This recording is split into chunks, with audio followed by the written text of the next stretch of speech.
morning all and welcome. Thank you for taking out time out of your busy schedules to be here on a Saturday. Due to an overwhelming number of registrations, we changed our venue to Taj Vivanta to create an unforgettable and valuable experience for our audience. We are so excited to have you all here to participate in a Blueprint to Handover, an open house discussion, and hope you have lots to take away from this event. An impressive roster of distinguished speakers and panelists has been assembled for this event. We look forward to learning from these experiences and insights. We would also like to thank our sponsors and partner, BAF and Citizen Matters. This would not have become a real without the huge commitment and active contribution from our sponsors and partners. Throughout Adda's journey, we have hosted various workshops to bring about change not just in our niche, but across the entire ecosystem of community management. In these workshops, we bring leaders from different fields of expertise to help inspire people with solutions to their challenges. Together, we show our audience how they can replicate these in their own communities and engage others to join their efforts. A little bit about Adda for those of you attending one of our events for the first time today. Adda is a community management software used by 5,000 plus living communities globally. It helps residents receive official updates from the association, get the maintenance issues resolved, find local vendors, collaborate with other neighbors, book amenities, receive visitor and domestic help notifications, pay their maintenance bills, etc. All these happen on the Adda app. Powering the Adda app are three comprehensive SaaS products, Adda ERP, Adda Gatekeeper, and Adda One. Together, they make one integrated platform to manage all community management needs of a living community.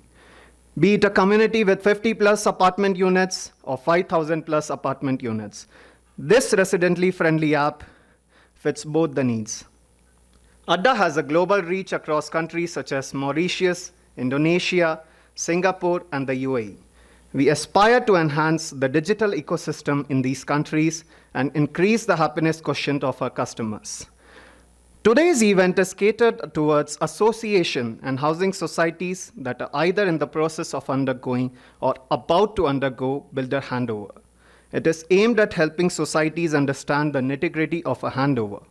It will cover important steps to take into consideration for ensuring a smooth handover. We hope to bring you quality takeaways, practical insights, and technical know-hows on the society handover landscape. For the next few hours, we have the following lined up for you.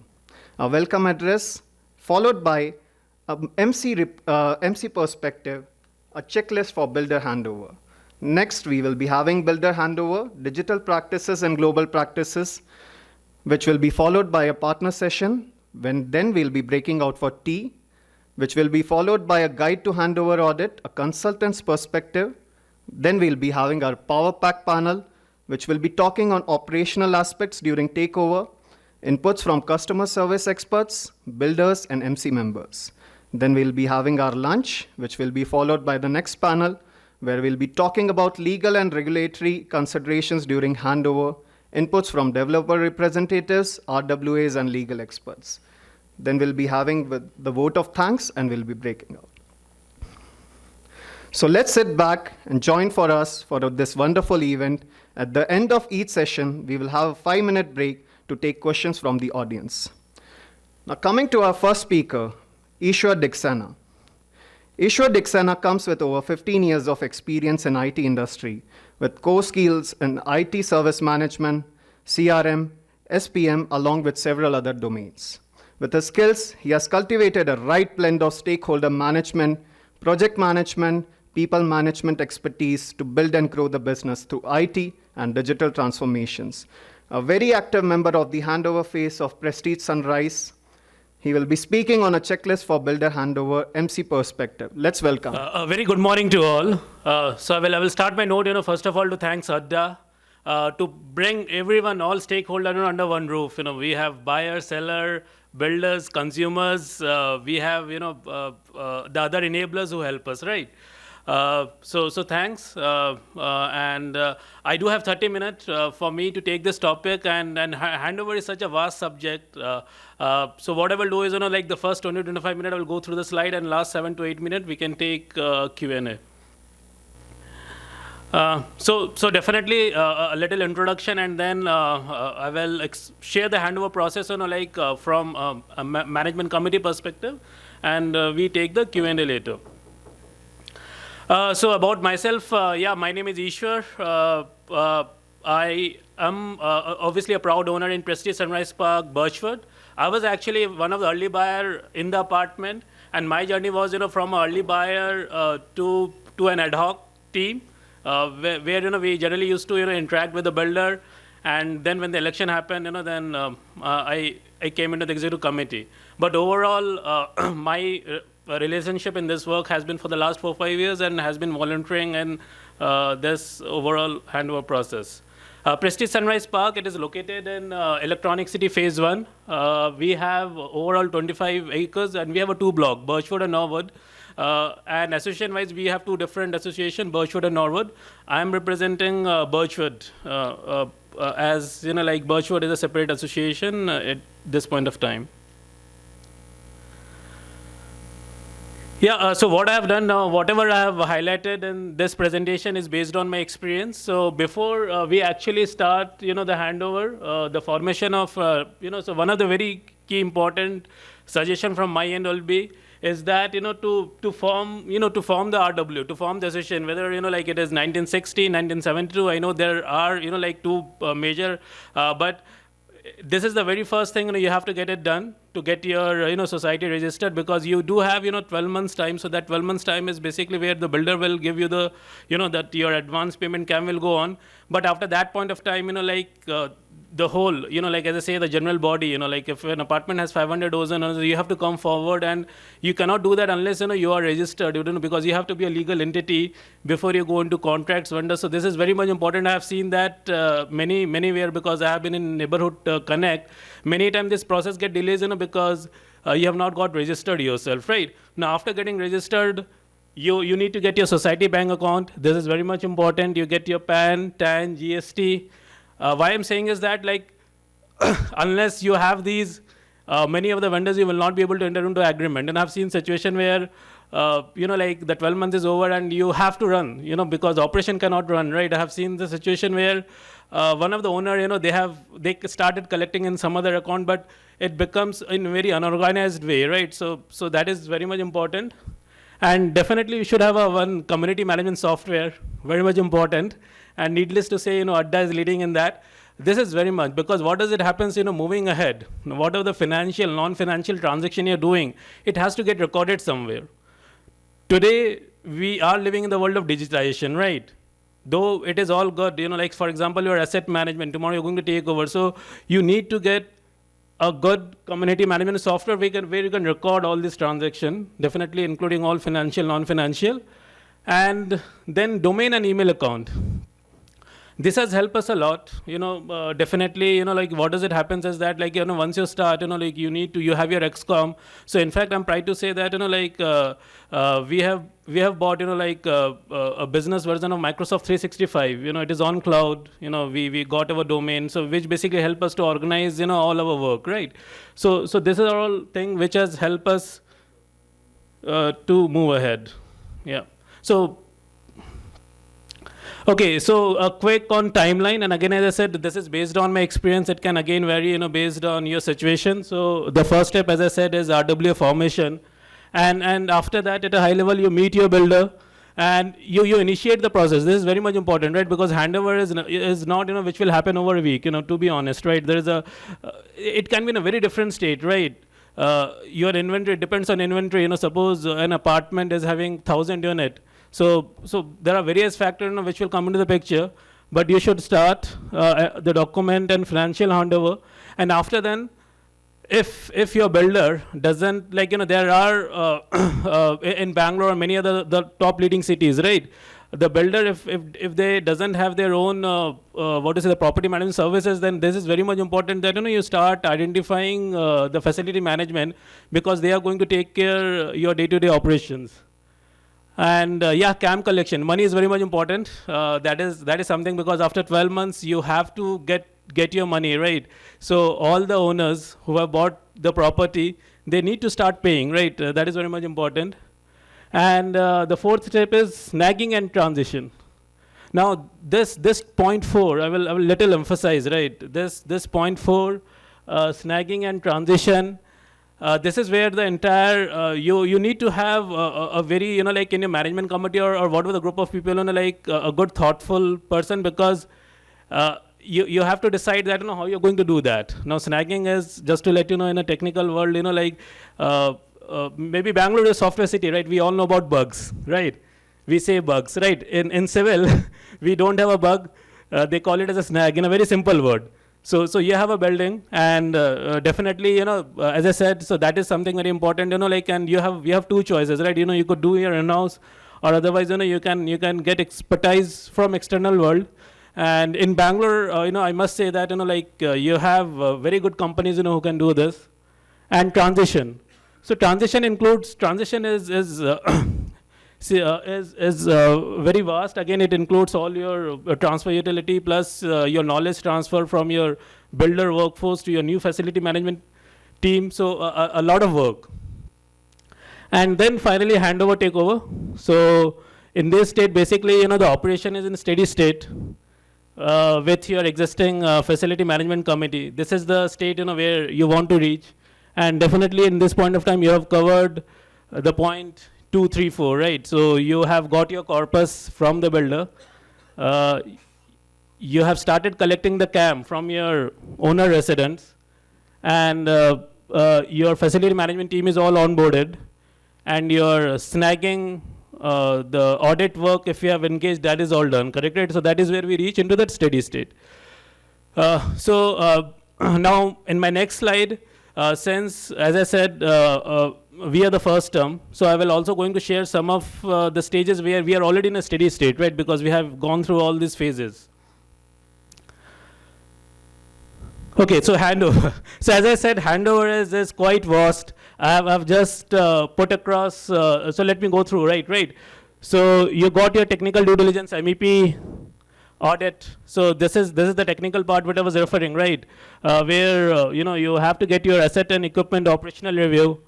You got your review of statutory compliances. Now today compliances is everywhere. Whether you're in civil, aviation, everywhere. You need to make sure you're following that.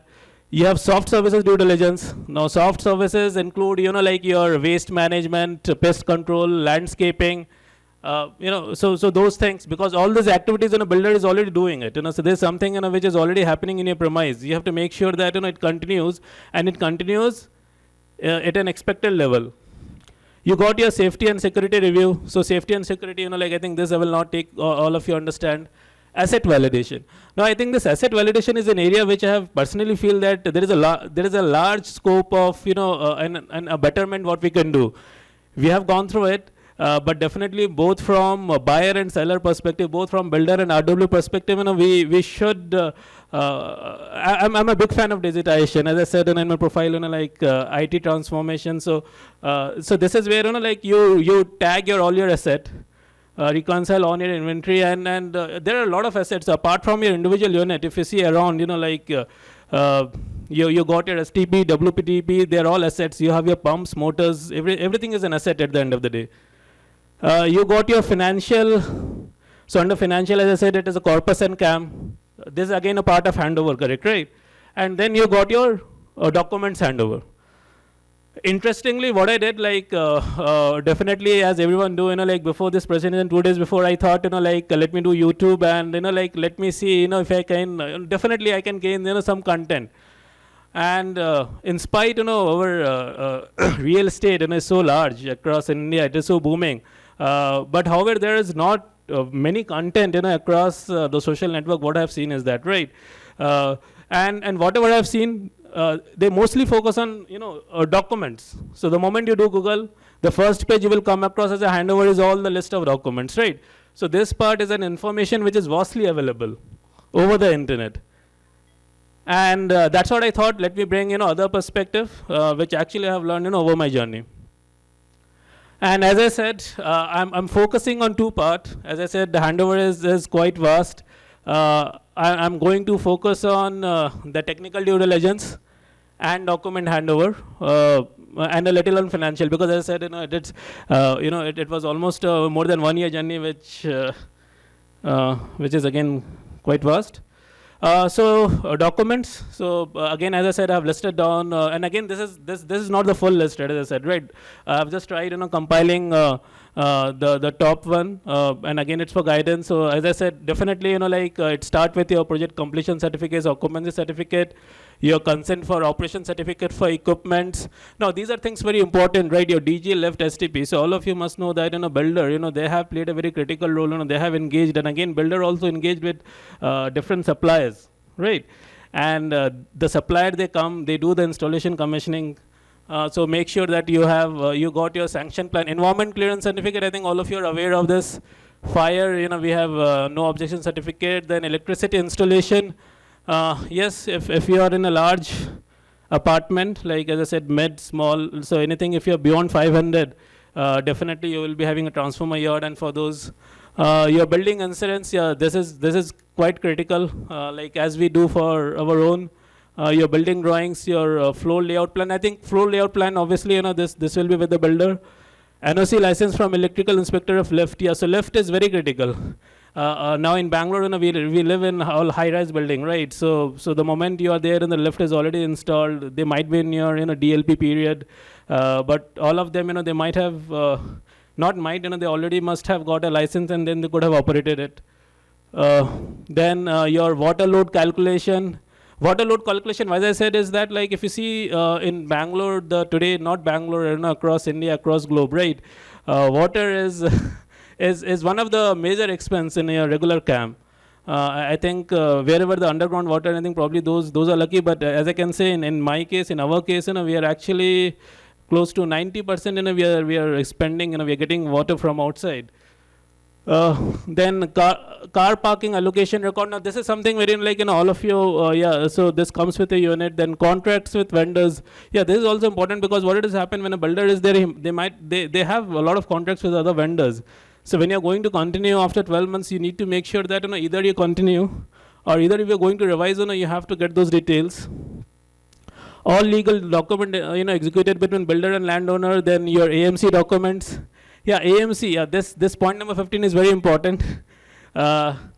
As an RWA, the moment that 12 months is over and you are getting into the picture, you have to make sure that you have an AMC in place for all different major operation, including lift. No, lift is very critical because and then invoices and warranties for all assets like lift, transformer, pumps, generator. Now, why I'm saying pumps more important is that there's something which I've seen is that your pumps and motors play a very critical role today.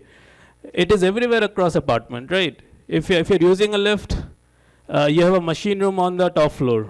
There you have a motor and pump. You have your overhead tank.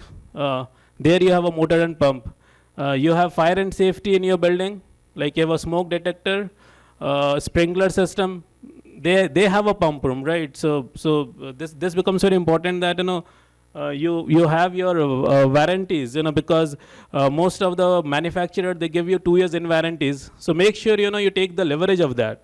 Now again, this may one of the tips I can give you that if some of them are 24 months. And builder is completing the 12 months, you can extend that, because it is in warranty, you can take still leverage of that. For DG and sewage treatment plant, yeah, so pollution control board. So in both the case, it is important that for STP, you have the inspection and the approval for both. For DG, because it's all diesel and all the way it works, right? So these are some of the things which are quite important. But apart from that, as I said, again depends on apartment to apartment. There are a lot of other things which you have to do. For example, if you have gas pipeline in your premise, then probably that will be included in your checklist. You have to make sure that the GAIL gas connection is there for every unit, and owner has taken the complete handover. So this is all on documents. I will move to the next section, right? So in the next section, what I've done, I've tried to highlight it, the core component, for operational perspective, starting from your WTP, STP, water supply, plumbing and sanitation, OWC, your electrical system, LT, HT, right?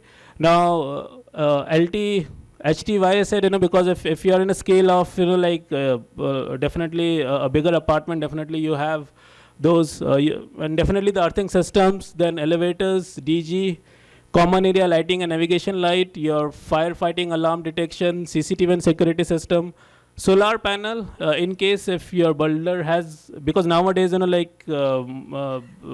you need to make sure that, it is all, and then mechanical ventilation and pressurization system. This is also quite important because you have to make sure that, all those exhaust system, if you're running, for example, DG and STP, you need to make sure that in all those system it is there in place. What I've done, just for pictorially, right? Like I've just given some of the course. So this is your, definitely a water treatment plant. For process flow diagram, as I said, right? It is very much important that you make sure that you have all these documents from the builder. Otherwise, even though you get your expert from outside, it will become very difficult, for you to manage that, right? Because process flow diagram very clearly says where is your raw water, where is your treated water, and in between, it goes to a sand filter, activated carbon filter. So whatever all the system, it has a very clear, indication. It clearly says, where your valve is fitted, right? And definitely, some of the photos, I've taken it across, just to explain that, how does it look like in case if you have not visited a water treatment plant. The water treatment plant, again, as I said, you have to also make sure that when there is a large campus, it may happen that there are many water treatment plants, because you may have WTP1, WTP2, WTP3, in case, if you're in large apartments. And again, electrical system, please make sure that electrical system is very important. So across, it goes something through your, horizontally across all the systems. So the first system, what I said, for example, that is basically your main circuit controller, where it controls that, how many motors you have to switch it turn on to, send it to your overhead tank, and they work in sync. Yeah. So STP. Now STP is more complex than WTP. WTP is a straightforward, right? Straightforward means as compared to your STP, and definitely from financial valuation, STP is more complex to operate. And in STP also there is something called hydraulic flow diagram. So it is also important that you get that, and you could see from the diagram, right? As I said, it has a lot of other components. And that's how I've just shown some picture. How does the water get treated, and there are a lot of tanks. And then again, just to emphasize again, your electrical system, how important it makes role, because again, all these waters, what does it happen at wherever it is in there in your premise, they are going to send it to your overhead tank.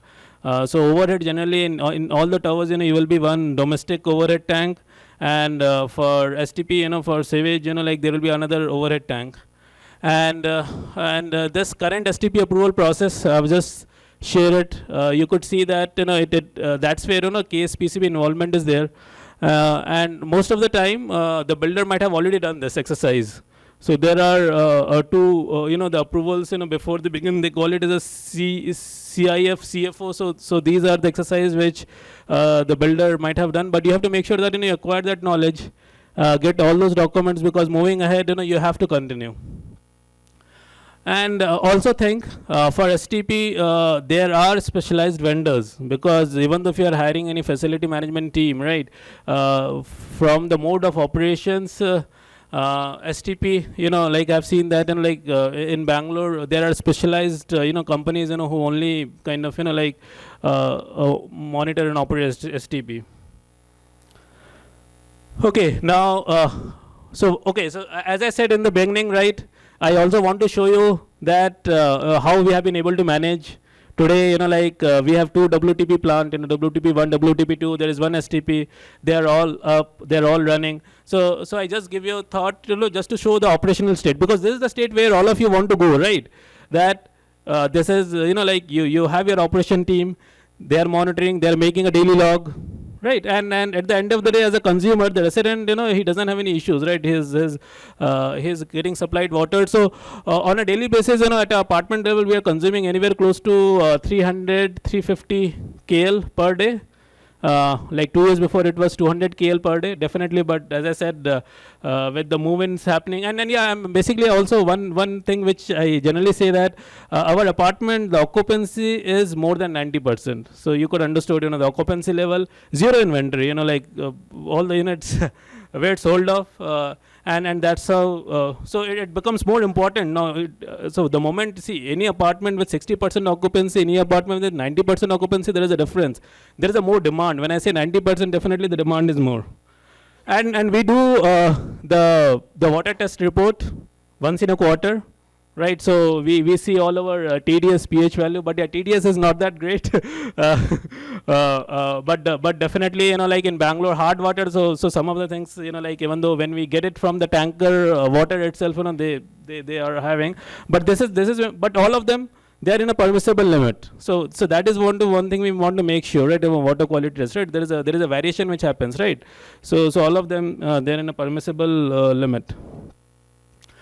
Electrical systems. Yeah, definitely I want to touch base on this because electricity and water, that's what I started with. Electricity and water, wherever you're living in individual house, row house, apartment, it's very much important, and basically it is traveling from your substation to your transformer yard. From your transformer yard, it is going to your power room, which will be on, and then from your power room, like from the metering panel, it is all going to your individual unit. Just to let me share that, I think this is one of the thing, basically, like in any apartment community, whenever we do a handover, right, to do the health monitoring itself, correct, right? I feel you need to get some expertise. Okay, if you're lucky enough in if your apartment, if someone is from electrical background, and considering if he has a time, right, you need volunteerism also, right? And because there are a lot of things, this is something which you cannot, by visual inspection, you cannot tell, right, whether it is healthy or not, right? And for example, in transformer, you have a silica gel, you have your oils, right? All those things, it becomes very much important, to that, you have all those inspection before you do the handover. Regulation and compliance. Yeah, so regulation and compliance is basically in all aspect. And many of the information, as I said, now thanks to like internet, many of those things they're available over the internet. If you are playing that role in your management committee, I will request that you go through it. For example, in this, there's a Central Electricity Authority, right? So measures relating to safety and electrical supply regulation 2010.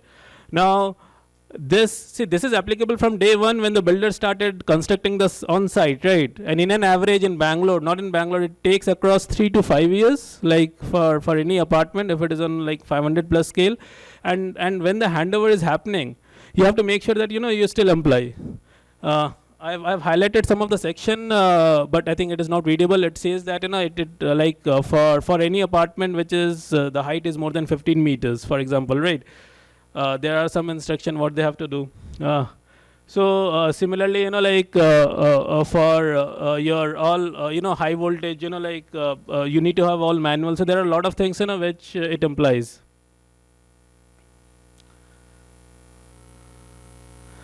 Continuing the same, DG. Now, DG, I mean, this is a plus point living in an apartment, right? Like you got this benefit. So the moment the electricity board light is away, in a minute time, you got the power, right?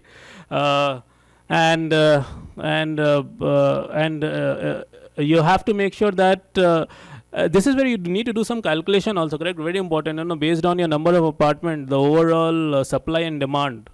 Because electricity board, whenever they are setting up, they will obviously approve for the power unit. But for DG, for us, we have a transformer of 500 kVA. So we have total 8 transformer, 2 transformer yard, and we have now DG varies from 25 kVA till and we do have 500 kVA. So so these are some of the legal and environmental measure which is important, and the routine and preventive maintenance is very important.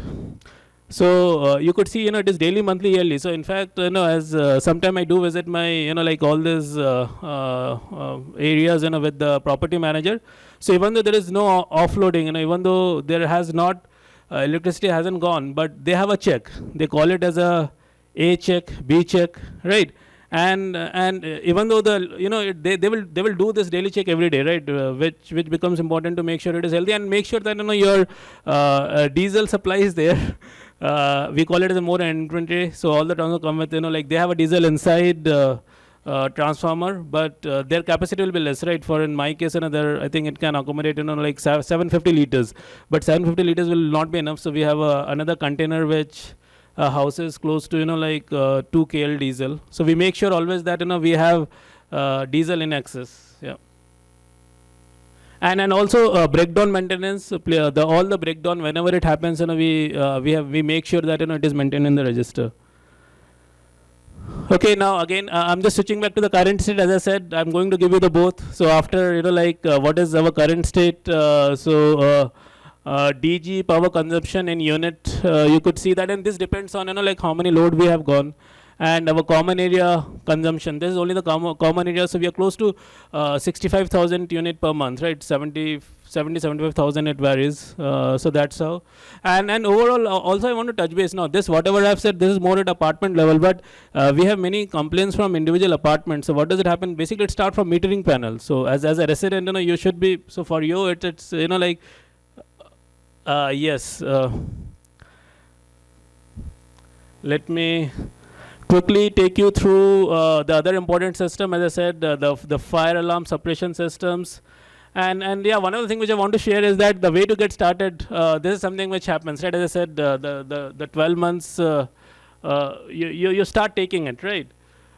Some of the key point which I've already shared, in process I've said, the third party audit, it is very much, from my suggestion, because I have gone through the same phase, right? And see, this is probably, this is the last 1 minute I will take. Now, I have struggled with this question for almost 6 to 7 months. Like pre-takeover quality audit of common facility advice, right? So yes or no? Because this needs a capex, right? And if you are a 200 apartment, 500,000, you have to take bold decision, right? And my recommendation definitely, if you fall under large apartment category, you should definitely go it. They bring their expertise into it.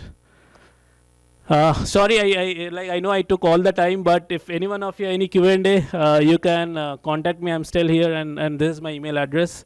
Thanks, everyone. Oh, we have still. Okay, yeah. So sorry, we have yeah, we have 5 minutes. If yeah.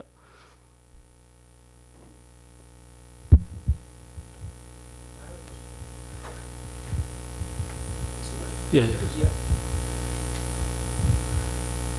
Morning, everybody. I'm Nagesh Rao, representing Provident Velvet City.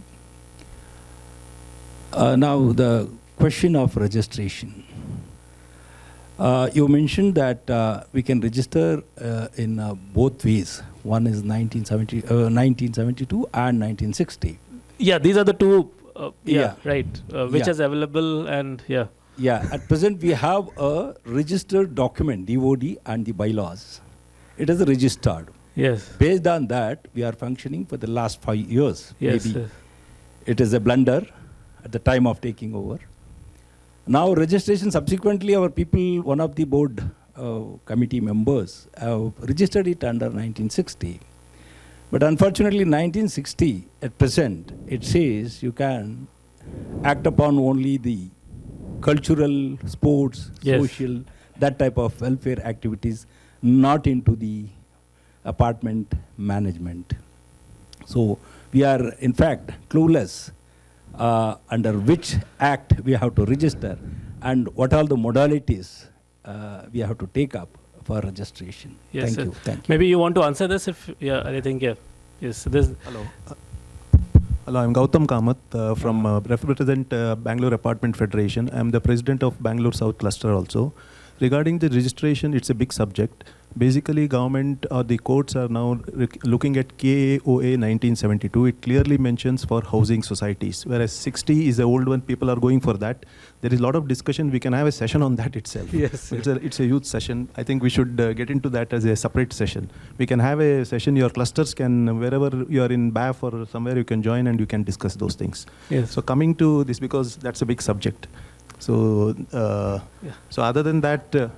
We have a session for this. We have a panel discussion where these questions will Please, be taken yeah. up. So Yeah. it will be addressed. that can be clearly addressed. I will also answer those questions at that time. Yeah. Coming to the other questions, did you engage a lawyer? Did you engage a architect? Did you engage any MEP consultant to review the system documentation? Yeah, good question. I think, yeah. So I think, this is where I think probably I will say that, like we as an ad hoc community, in fact, before the election, 6 months before itself, we started getting, actively involved. Like we have invited close to 6 legal vendors, and we have gone through them. In a similar way, we know that, the financial expert you need, right? So we have invited close to more than 5 CA companies across, and also we have engaged. Specific question was when you are looking at a building, there is an architectural I was coming to that. My third point, right? And definitely the pre-takeover, the quality audit, we have taken it very seriously, and we have invited 3 successful companies, and definitely, then after that, we have closed on with one of them, and they got their, they have their expert, they got your electrical architect from civil, they have all MEP expert, they have visited and they have given the recommendation. That's a good point what he is telling. See, you can have a empaneled architect from BBMP who can review all the systems for the architectural or the building plan approvals, whether it is meeting or not. A MEP consultant goes through all the MEP systems, and then you can have a legal person to look at the land documents which are handed over. Then comes your statutory things which are all looked by the MEP consultant, because these are all coming under MEP. Please look at these aspects. Yes. When you are And also I will say one thing, I think probably 2 things I will, only 2 points I will just share is that, like, some of the things you start, don't wait for election, like, because definitely it takes time, like, and see, at the end of the day, you're still an owner, right? You will be still a body of general body. Don't think whether you're inside MC or outside MC. At the end of the day, you're still part of GB. So what we have done, we have started engaging, all this, well before, and it was easy. The moment election happened, and then we were able to close it. One more suggestion is create a ad hoc committee day one itself. When Yes. the builder says that, okay, 12 months period is starting, come together some people and start interacting with the builder. It all depends on the transparency of the builder and the intent of the builder. Prestige may be one of the best builders, so there should not be a problem. Smaller builders, you'll have issues, so you'll have to have interactions and create an ad hoc committee. The elections can happen 1 or 2 months before the 12 months, and then the committee takes over. Yes. And for I think two suggestion. Now, any such MEP, it need an investment, right? So please get a buy-in, the whole resident buy-in. That is very much important. If you have to present it into general body, go it and take the approval.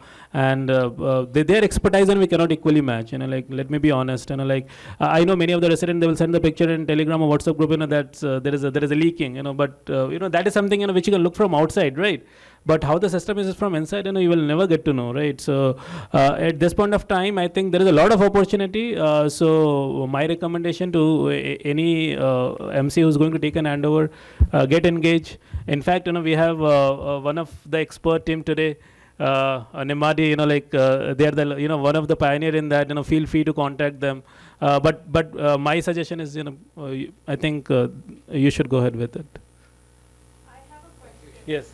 Are you registered under KSRA or KA? Yeah. Okay. Now, see this again is a very subjective. Our DOD, we are registered in 1972, and what we did, we haven't spent much time, because we need to get our bank account, PAN, so we went ahead and we did that, right? So yeah, we'll later, I think that's a bigger subject, as I said. Yeah, please.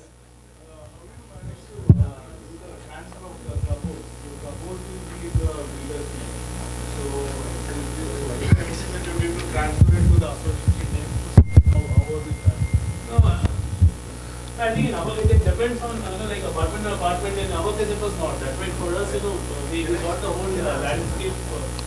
Yeah. Yes, sir. Both apartment comes under UDS. Okay. It is not a single independent apartment. Okay. Under UDS, your sale deed clearly mentions all the common areas are under your ADUS. So Okay. no transfer happens. So It is only an asset which is taken for maintenance by the association. Okay. There is no paperwork or legal paperwork telling that this land is to the, or the building is to the, from the builder. All your UDS is including your, please read your sale deeds, absolute Yes. sale deeds. Everything is mentioned, everything is inside your UDS. So the whole building is, whole plot is, UDS is all your owners. Okay, so but Including, the Katha is, just sir, one question I have here. just Sorry. one. Thanks for the wonderful presentation. Yeah, just one There second. are two components in a township. One is the relinquishment of land, which is done to BDA, which is 10%. Then the other one is 5%, which goes to civic amenities. So in case if the builder has not come up or has identified anything for the civic amenities, and if it is left as an open vacant land, then how does the handover process happens in that case? Or if there are some structures which have been built. Second is about the POS. In the park and open, if it becomes part of a lake buffer, and some development has happened on that, and then the handover comes to the association. So how do they deal with that? Yeah. Definitely, I think you see, I think I see as a now the moment the RERA came in 2016, correct, right? After RERA in 2017, all of the state have adopted that, right? And it has become very clear for any a new builder investor to give a certain as I said to low economic group and certain percentage on that, right? For us, our property was pre RERA, so. We haven't encountered, to be honest, but maybe I think Mr. Satish, if you're here, if you could want to throw some light. Actually, see, there are multiple, I think, subjects we are trying to cover. Yes. As Mr. Kamath rightly said, these are more linked to legal. So whether it is a green tribunal related issue, leaving so much of a buffer land. Earlier it was 65 meters. Now it has been brought down to 25 meters. So all this we can take up in the second half, I think. Yes, so let us not get unnecessarily carried away with different questions at this point of time. Yes. We have a dedicated panel for legal aspects, legal aspects, so please park your questions related to legal. We have a dedicated panel for operational aspects as well, so please park all your questions for Yes, correct, right, definitely. I have a question regarding your submission to the KAOA 1972 Act. Yes. See, this act doesn't have an authority which actually recognizes you as that. No, because you said you submitted yourself to KAOA. Yeah, so for us, as I said, see, definitely, yes. We can address that question later, right? Yeah. Hi, yes. Iswar. I have a question. Yes. Yeah, my question is regarding that snag report. Yes, so what happened after the snag report? How did you present whether they accepted? Yes. So I would like to know. Yeah, I think this is a very good question, correct? Right? The whole process I will explain, right? Now you invite one of the third-party specialist vendors, right? And one of the very important thing is you need collaboration with the builder. Please make sure that you have to you meet with your builder, explain them, be open, be transparent, right? Unless their cooperation will be very difficult, because you have to understand that even if I go back to the regulations, and I'm just getting a highlighted, right? Transformer yard, you cannot make an entry. There are authorized person who are only allowed to make an entry there, right? Similarly, STP, there is a huge setup, you cannot enter. And all the builders, they have got their all experts. So it is very much important, you get, but coming to the whole process, right? So the third party, especially the company, they will visit your property, and based on the scope of the work, as I said, the scope of the work can as I said, it can be like including your MEP, soft services. They will visit all your systems. They will visit your common area, your electrical system, your firefighting system, everything, and then they will come up with a snag list. Like, in civil, now suppose, a snag list of electrical which has more than 40 plus. Suppose they inspected left, they have a snag report saying, that rope has, got weakened up, correct, right? So once you get that snag report, the next activity is that you have to present that snag report to the builder. Now that's where it becomes, when people says, what is your benefit, or, so you give that snag report to the builder and request builder to address that, and definitely what builder will do, they will recognize it. In our case, it has happened, and let me see you, right? They will say that if there are any snags, whether it is an electrical system, like civil, they are going to address it. But there are certain areas, where there can be, like in scope, out scope, you can have a discussion. And after then, what would happen? The second step is desnagging. Now, what is the desnagging, right?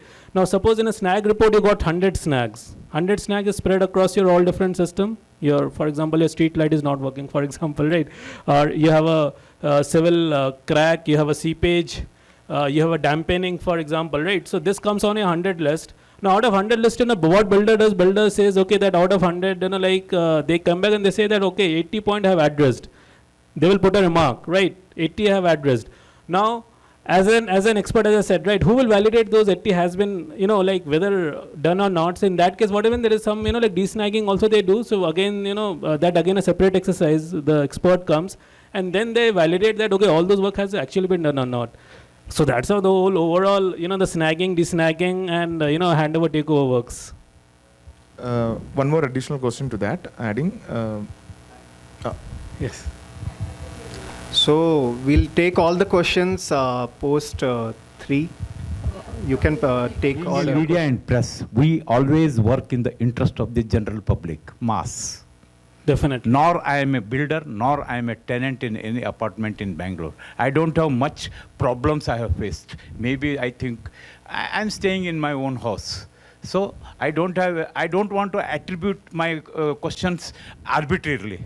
I want to ask you the questions in the best interest of the public and best interest of this one. Now I want to ask you, sir, how that you are going to define your builder and how that you are going to define your association. What is the size of your, the lowest apartment size? Because see, I have seen most of the apartments that are now being built in Bangalore are not embedded or they have not been registered, they have not been identified, in other words, in what you are exactly targeting. So first you tell me whom that you are going to call it as a builders and what is the size of your leased apartment, and because these are the things we want to take it to the public. In fact, these are, I can understand the people who are now talking, I think they are either builders or they are a tenant in the branded apartments, what I feel. So what about the rest of the people? Okay, let me answer, right? Okay. Yeah. So this, I want to take it to the public. Okay. Apart from this.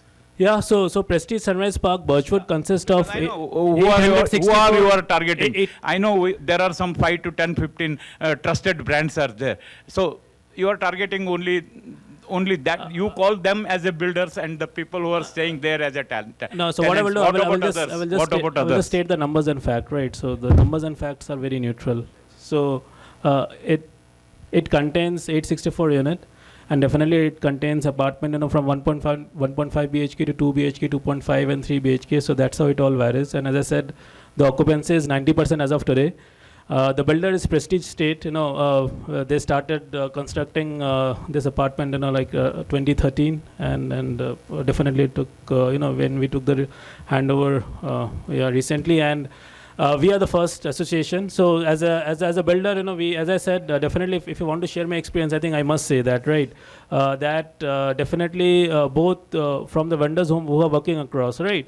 During this pandemic time, we have got a very good support. The pandemic time was a very challenging time. In fact, for us, let me put in a fact, our association has got formed, but for 2 quarters, since our operation was not set up, we have requested Prestige to collect the money from resident and then run the show, right? So that was the one thing, which we got a good support. So secondly, I will say about the vendors also, right? And vendors, as I said, this third-party audit, right? So whenever you engage a third-party audit, you have a definite timeline, right? See, any project when you get engaged, there is a 3 months, 5 months timeline. And when we did that, we got into pandemic. So basically, when we we had an agreement, and definitely due to pandemic, we couldn't start that. And vendor has understood this. So even though that timeline was over, he hasn't stopped engaging with us. So that's where we have got the support from the vendor. And issues, I will not say that issues are not there, sir. So issues are there. And we basically look out for what the best solution we could make. So that is what we are working around. So today also, if you see in our apartment, there are some couple of things which we want to improve. We are finding the right stakeholder so that we can address it.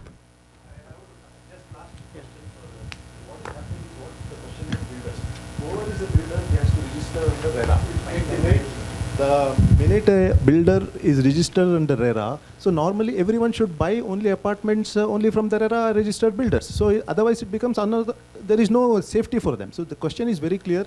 If you are buying a apartment, builder should be registered in RERA. Simple as that.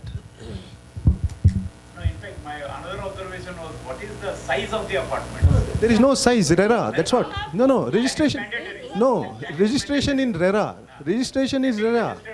RERA is correct. Builder who is registered with Exactly, RERA and exactly. is not registered is not a builder. No, that is technically is not a builder. If you are buying your flat from him, it is at your risk and cost. So thank you. I'm going to leave. So before I leave, I just want to again see my slide for 60 seconds and make the decision accordingly.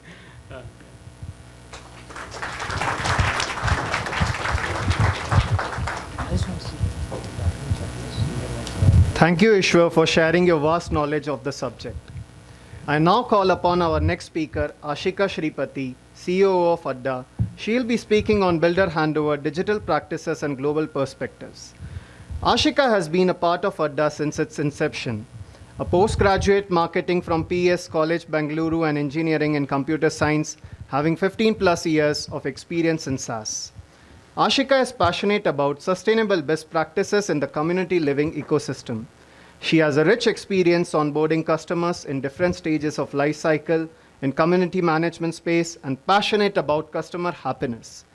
Currently, Ashika works as CEO overseeing finance and people success with Adda. Let's welcome her. Very good morning, everybody. I think all of us are charged up with a lot of energy because this is a very important topic, we realize. First of all, warm welcome to all of you here, gathered here on this Saturday morning. It's a challenge to come on a Saturday morning, right? Especially in Bangalore when, it's chock-a-block traffic everywhere. But then I really appreciate that all of you have taken your time. That shows the seriousness of, this gathering here. And let me begin this session with a note on, when does a community come together? Okay, it happens on two occasions when a community comes together. One is when there are challenges, okay, and then the other is when there is a celebration happening. Right? So when a person purchases a flat or a house, right, it starts with a challenge to begin with, and then we, being in this platform, we want to make it a celebration for the homeowners, right? So that's our existence. I would like to take you to a small video, which I would like to share, which was the basic foundation for starting Adda, right? Let that video, please. Yeah. So this was created way back in volume. This was created way back in 2012, much before that, in fact.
this was an appeal to all the homeowners to join the committee.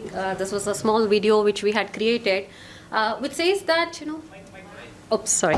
Okay, which says that a small community, an apartment complex, right, is pretty much like a small mini nation, right? So all the problems, all the issues are pretty much same, but at a smaller level. Right. So let me now take you through the importance of having a digital platform, be it builders or the associations, when this journey starts, right from the beginning, when this journey starts, right? So all of us, I think we have come from that background where, there is a point in time where we purchase our own home, a flat, right? And that's where this journey begins, where, we need to know who are our neighbors. That is the first step.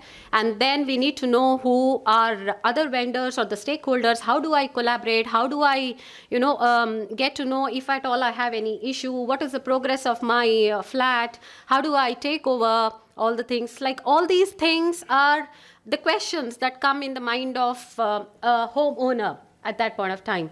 So having a digital platform at that point of time really helps, because what happens is, consider this scenario that you have purchased a flat now and you have a digital system in place where you get added, okay, where you will be able to see who your neighbors are, who are the other owners in your community. You get connected to them. You can discuss common challenges that are that everybody is facing at that point of time, right?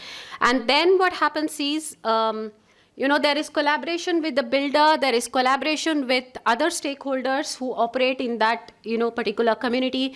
You get to know how to get your interior designer, you get to know how to, source whatever you need to make that flat into a home. Okay, and then so pre-handover, pretty much the challenges that Iswar spoke, right? It's all about gathering all the relevant information regarding your flat and the whole building as such. So owners' data is extremely important to start with. Having a robust digital platform where all these data is available and a platform which enables that collaboration is extremely important during this. That sets the stage for starting your journey of owning a home. And then if you move on to when you're in the advanced stage where you're taking over, you are in that stage where you're taking over the flat and all, it's important that a core committee gets formed, as Iswar rightly said, right? And even BAF representative also said that a kind of a core committee gets formed and they start to take over. But then again, it is important that you again have a robust platform where you can gather all the relevant information with respect to each of the units accounts that the builder maintains. Okay, and likewise, it can happen the other way around also, wherein the builder can actually start with this digital platform, having all these information in place, which makes the journey much more easier. Right? And then all the documents, compliances, everything all loaded into that system, all available, readily available. And one important aspect to note here is that, many of the homeowners may not be even there, right? They may be across somewhere globally sitting. This kind of a platform actually helps them connect from wherever they are to what is happening into the space. Okay, and then the building audit deviations are captured right at that moment onto this digital platform. Assets list are all captured, which is again Iswar, which he rightly mentioned, that extremely important. All the assets, the details, the ANC details, the documents related to it, the service details, all are captured on this digital platform. And then once you're ready with this, and then comes the elections, right? Your digital platform should again have that capability to conduct elections, because again, remember that, all the owners are not there physically, right? They are spread across the globe, and it should have a robust capability to conduct elections online. You form the association, okay? And again, 1972, 1960 is pretty much for Karnataka, but different states, different countries have different ways of doing things. So the stage is set. What I want to say here is that having a robust digital platform kind of helps you in setting that stage for taking over from the builder and for the builder to hand it over to the association. Okay, and from there on, with respect to the elections, I would like to highlight one point here. I think we have worked with quite some builders here who follow all the rules and regulations and compliances, and we have worked with Prestige also. We have a representative here from Prestige as well. They have conducted elections on Adda. Successfully, having owners spread out across the globe without a glitch, and I think you can probably catch up with him and understand how that smooth transition happened over a digital platform, which is Adda. And then what happens once you form the association, you have registered. Already, all the details are already in place on a digital platform, right? From there on, it is just a smooth journey. It is just a continuation of the things. So post handover, it is all about managing the communication because you have your owner's data. You will also have your tenants' data there. All the stakeholders' information and data is available right on the platform. Your operations management pretty much becomes smooth because on a platform like Adda, right, what happens is all the stakeholders like owners, tenants, the builders, the vendors who operate in that space, everybody are connected there. Right? And then financial management with respect to good governance, having a robust billing and accounting system is very important right from the day one. Taking over all the accounts and ensuring that the billing gets started without any issues is extremely important because that is what will help you run the operations over the period of right? So the cash flow becomes very important at that point of time, and that is where having a very robust billing collection system becomes extremely important. And then the security aspect, of course, So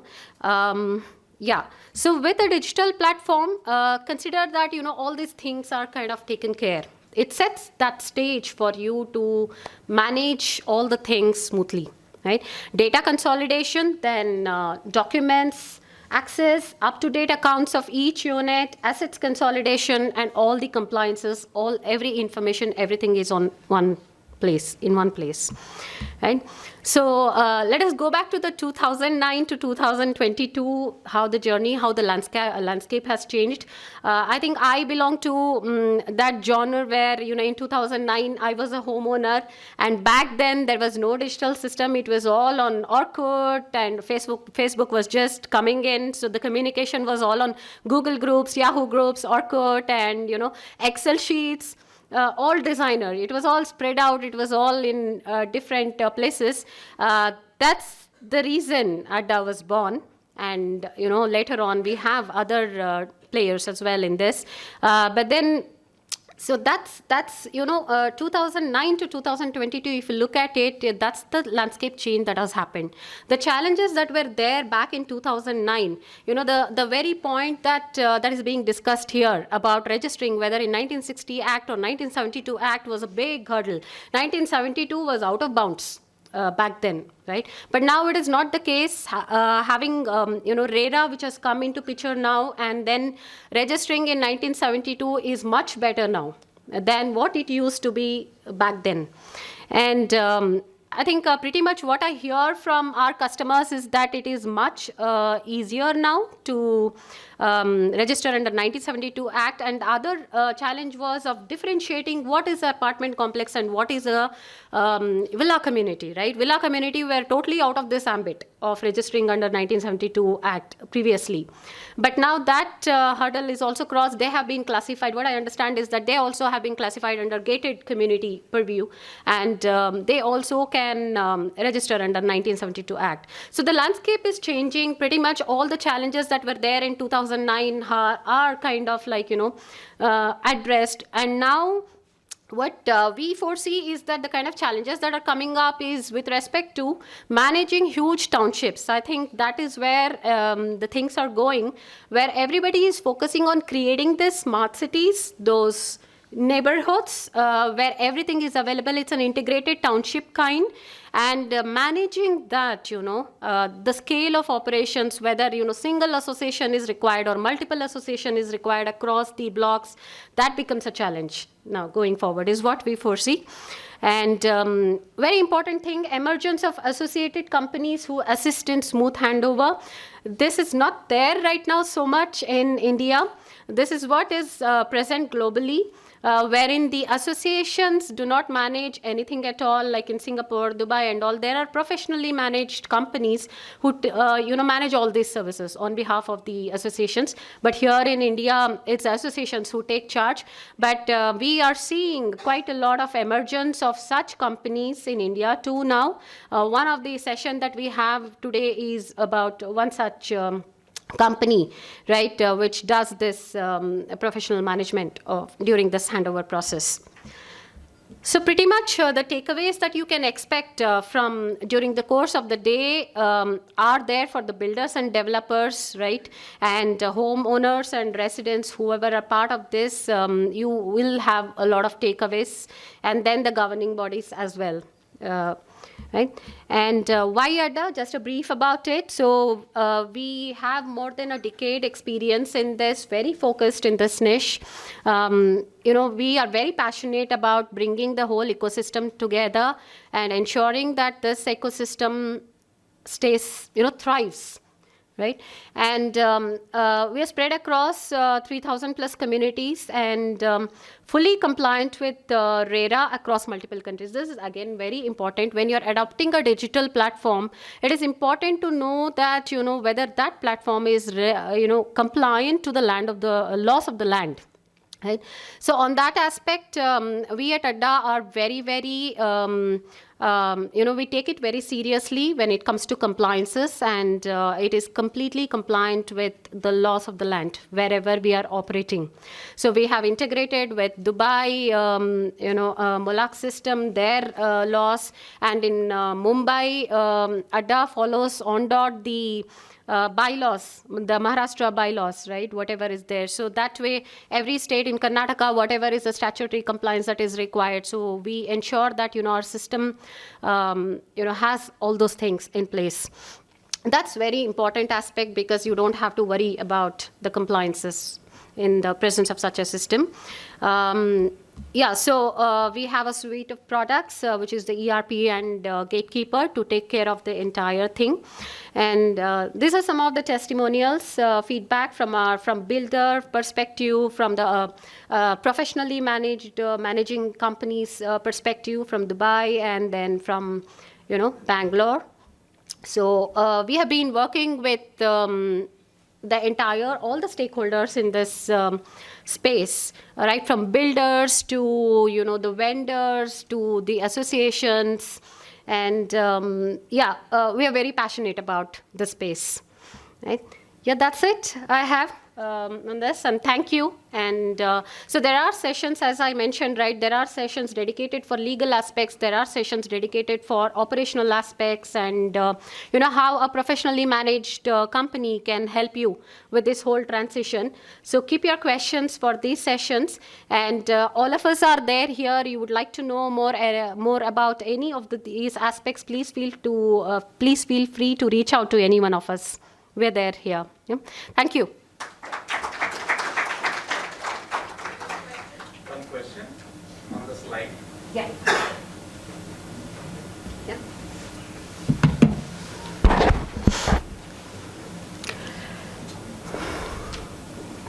Can you go back to one slide before? This one? Yeah. So what are the criteria?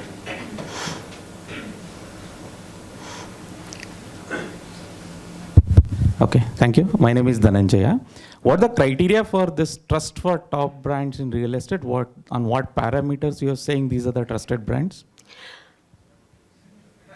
Sorry, a straightforward question. Yeah. What we believe is that most of these brands that are listed here follow most of the compliances that are there, right? And you want sure. Yeah. Hi, this is San, co-founder of ADDA. We are not saying that these are trusted or not trusted brand, right? It is not for us to say from ADDA. What we are saying is that trust of these top brands. So what we are saying is that the platform that is ADDA It's a neutral technology which has garnered the trust of associations, of companies that manage associations and builders, right? And you can understand it's a delicate balance because all these are different entities.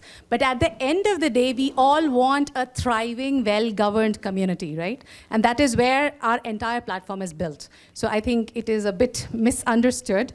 Yeah. The reason I wanted to ask is, let's call it as the associations of this particular builder, Yeah. which are users of Adda, where you have a good term. Yeah. Because if you call it as a branded company, it gives a wrong message. Okay, DLF, Shopsuchi, I know. Personally, there are a lot of cases pending.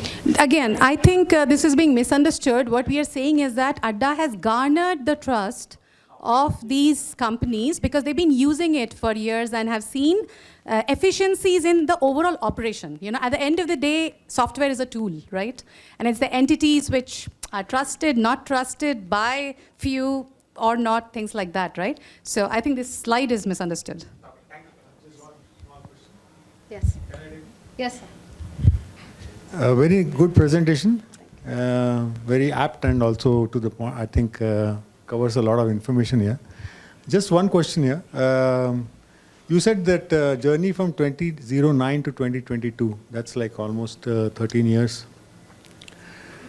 We are using Adda in our complex from Mantri, and I'm a treasurer, by the way.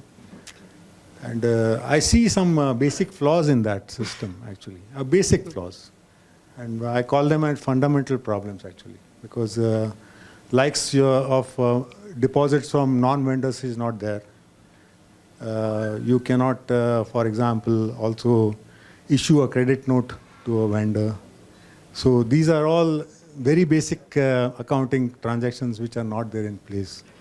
So I think we need to, maybe I can take a discussion offline. Yes, yeah. But I think it's important that these need to be, because customer care could not help me with this, actually. Yeah, I think we can take this question offline, sir, because we do have a roadmap. Adda is built based on, you know, the inputs that we receive from our customers. So yeah, but we these would are the basic definitely- ones. I thought 13 years down the line, this should have been in place long back. We will take this question. Thank you. Thank you. Thank you, sir. Yeah. I have one question. Yeah. I live in apartments, Shopwood apartments. I'm part of the committees. Yeah, my question is about the digital election that you talked about.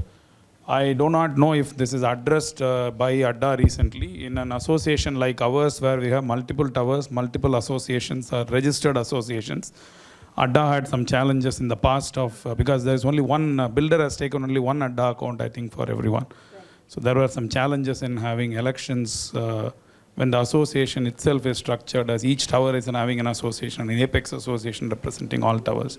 I'm not sure if this is addressed now. No, that we do have a architecture in place for taking care of that, sir. We can help you out with that. Okay. And my other question is, maybe again, it's a simple question. When the handover happens, say like the builder is already using Adda, all of us are happily using Adda. When the handover happens, what happens to the data?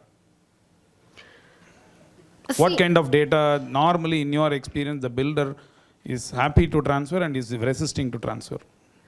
See, sorry, you want to take that? Okay.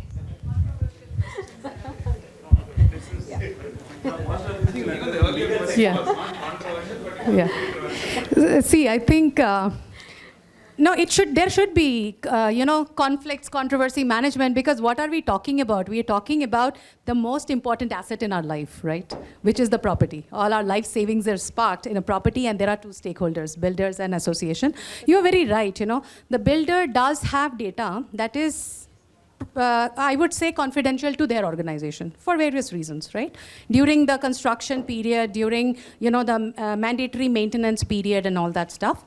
And the builder as an organization decides that, okay, what are the data that the association requires? Similarly, the association also decides that, look, whatever is relevant to this building that is our asset, and whatever is required for complete operation of this going forward, we require those data, right? So now what the platform does is that it provides two different entity Addas. The owner is the same, the resident is the same, but the back-end ERP, the builder can have their own ERP, Adda, where they have their accounts and all, some of which could be the purchase accounts.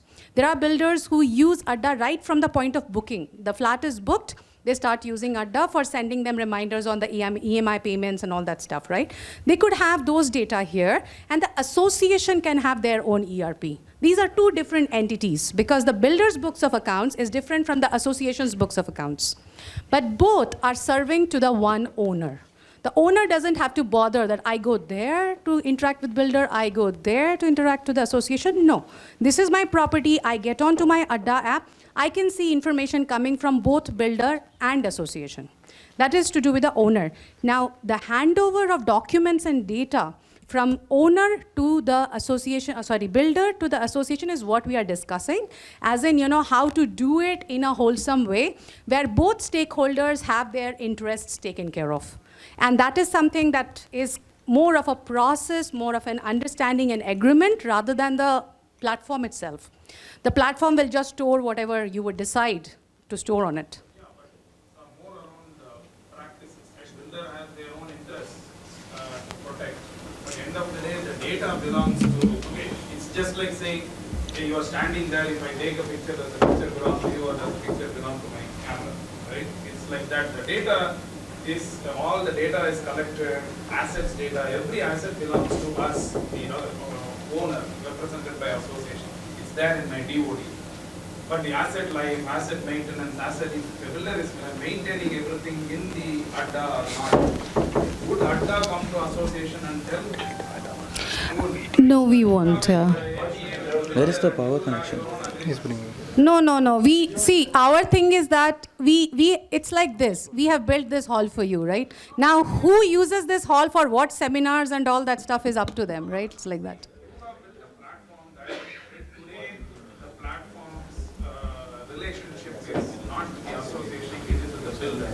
In your case, is it? In my case. Okay. In our case, it is the builder. Okay. The builder is using it, providing all the services, so we don't have any complaints. Right? But then when the handover happens, all the data that the builder has collected over so many years, we are well past all those minimum number of years the builder is doing. We are still getting it maintained. What is the general practice? And there, of course, there will be certain things that legally that they have to transfer. At the end of the day, the data belongs to the people, and association will have a right. But what is the general trend that you are seeing, or what kind of resistance you are seeing? Okay, again. Is the question about does Adda have the specific soft? No, I'll tell you, sir. I think, no, please look at us like Google Drive for the purpose of data only, right? Yeah, so builder can have his Google Drive, association has their Google Drive, right? Now, I mean, Piche can't say that, I'll transfer data. Ask for it. It's like when you sell a car, right? You have all the maintenance of the car for 5 years. No. Excuse me. No. Can I answer from the other side? See, once the handover is there, handover documentation list is there. That is the only thing builder gives. We cannot have access to what he is doing. The builder, we as an association or some guidelines are there, list of handover documents are there. That is the documents we have to see that he hands over. That's as simple as that.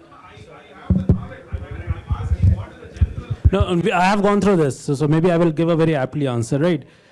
See, you have to understand that, right? The builder is maintaining the property for 12 months, right? Including owners, tenants, your guests, your relatives, everyone who is entering to the premise, and security is one of the key aspects everyone moves to. So, any builder, you have to understand that after 12 months, obviously any software you take, Adda or your competitors, right? There is a subscription fee which you have to pay, right? Why a builder will continue? So one of the important aspects we have to do is that the data is residing. For example, all your guest entries, your maid entries. So the important thing you have to do is that the agreement, because the earlier agreement of that software of that your software management company is with the builder.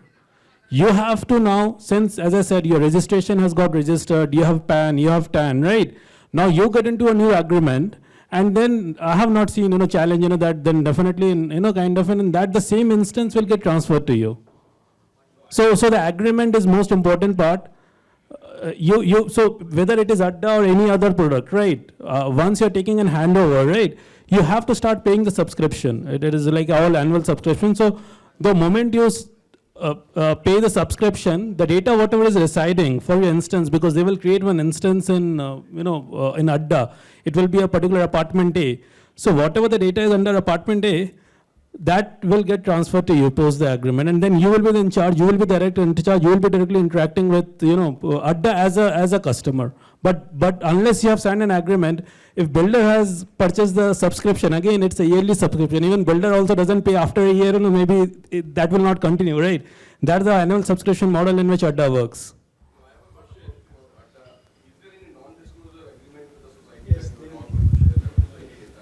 So we have our TOS published. Yeah, it's a TOS common for whoever is our customer. So customer can be a builder, customer can be an association. Whoever uses an Adda is bound by the TOS that we have, and it has the data security part in it.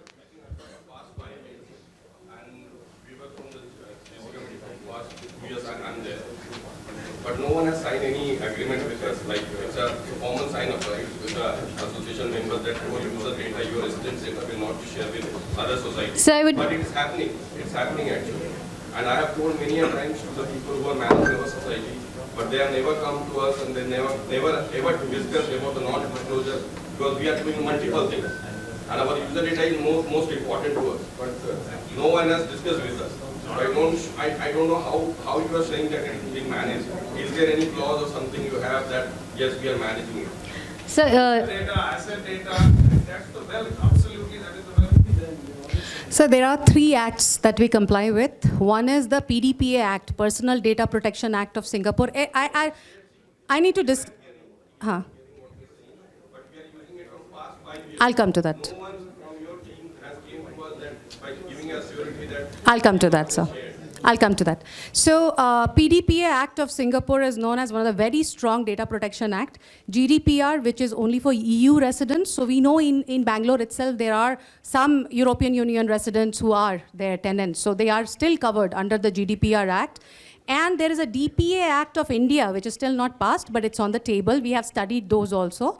So if you go to our terms and conditions, there's a separate tab called DPA, Data Protection Act, where we make it very clear the roles of the parties involved. See, we are only your data processor. You are the data controller. Okay, so this is something that associations have to keenly understand. You are the controller of that data. We are simply a Gmail plus Google Drive plus a Freshdesk plus a QuickBooks all together on one platform, right? Now, what happens is that association has to be very careful about who they give access to the data. Even though we speak hugely about data privacy and all that stuff, many associations on a platter give away not only owners and tenants' data, but their guests' data in exchange of free software, and even software who pay them for that data. We are very much aware of that, okay? We cannot share our users' data. Our global business will shut down. I will tell you, in India, data privacy is only talked about. Media, if you don't publish this, I'll be very happy. Please don't quote me. But this is the reality, that we only speak about data privacy. But when we speak to management committee that Adda upholds data privacy, they tell us that, what's the big deal? My data is everywhere, right? But it is not so in many other countries, and we have to live up to those expectations, right? And we have 400 plus customers outside India today, right? So you can be very much assured that the foundation of Adda lies in data confidentiality of your financial data, your asset data, your document data, your conversation data, your user data, your guest data. Today, Adda Gatekeeper is the only product where you can invite a guest without disclosing their name or phone number, because we have a lot of celebrity users. Right? So no other security product will provide you this, because a lot of security products need that data, because that's their business model, right?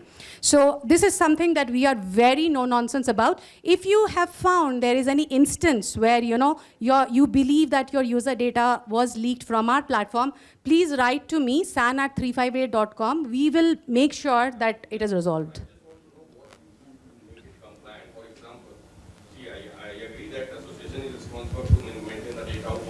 society, the tenants who are living the society, the operational labor what we are giving, but what you do from your side to maintain it. For example, I'm telling you, for example, a owner has sold his property and he has left the society, and an association missed to delete his account from that account. Then what type of background job you are running that if he is not using from 1 month or 2 months, you are going to delete it, or you are communicating to the association that this data is not going to, this user is not using the account. So are you going to... No, we don't delete any data. Again, please look at it as your Google Drive, okay? So you association who's the data controller, that's what. It's very important we don't go ahead and delete your data, no? So you are the data controller. You decide what data you want to delete, what you want to keep, right? We have given you the buttons. An owner moves out, you deactivate their access, but you may want to keep that data because you want to keep a rolling log of who have been the owner against this unit in case you need to contact them 5 years from now for something, right? So it is really your call. Now you, being the moderator of your Adda, who is our Spock, if you send us a request that, look, I want to delete this data, we'll help you delete it. That is how we work. These are work requests. No. We have, when you go to Adda, when you log in, under software help, there is work request. If you say that I need help to delete data, we don't make deleting. I think please change that slide. All branded society. So are you flexible to customize your product according to that society? Because all societies are not the same. So we do have 358 services. So this is something that probably some know, many don't know. We have 358 services where do a lot of custom, customizations of the product as required. However, there's additional cost. It is not just subscription. So if you are looking for any custom solutions, of course, related to association management, we do that. Thanks. Thank you, San.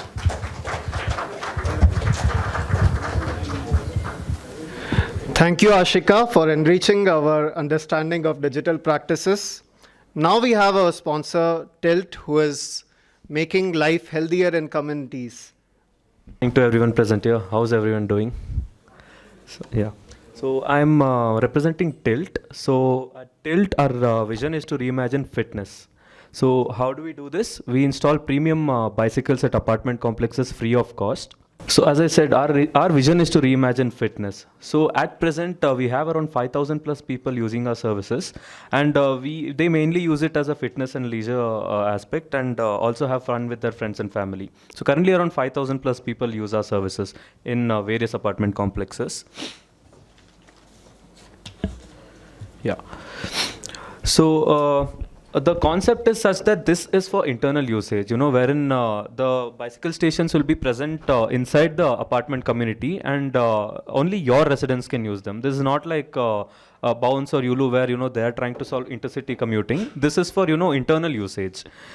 And the concept is such that it's a European docking concept. The problem is, with other models, there's a lot of theft and vandalism. You might have noticed in Bounce and Yulu being thrown around in roads and, flyovers and whatnot. So in this concept, it's a European docking concept wherein you dock in and dock out. I'll show you a short video later on. And so far, we have helped our users burn nearly 7.5 crore calories and helped offset around 240 tons of carbon, which is equivalent to saving around 11,000 trees.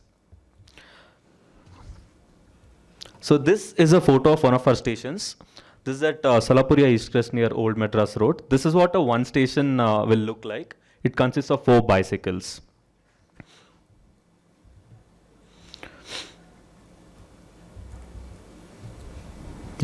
So coming to some exclusive features that we provide. So the bikes that we provide will be completely free of cost, and these are never used before and exclusive for only your residents.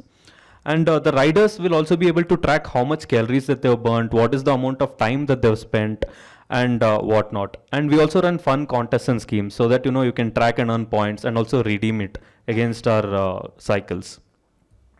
So these are a few snapshots of our different campus and actual usage. So mostly I would say around 80% of our users use it for internal usage, which is, to instead of jogging, some people use.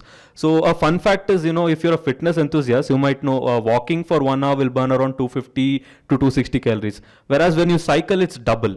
So it's double. So that's something that that is interesting.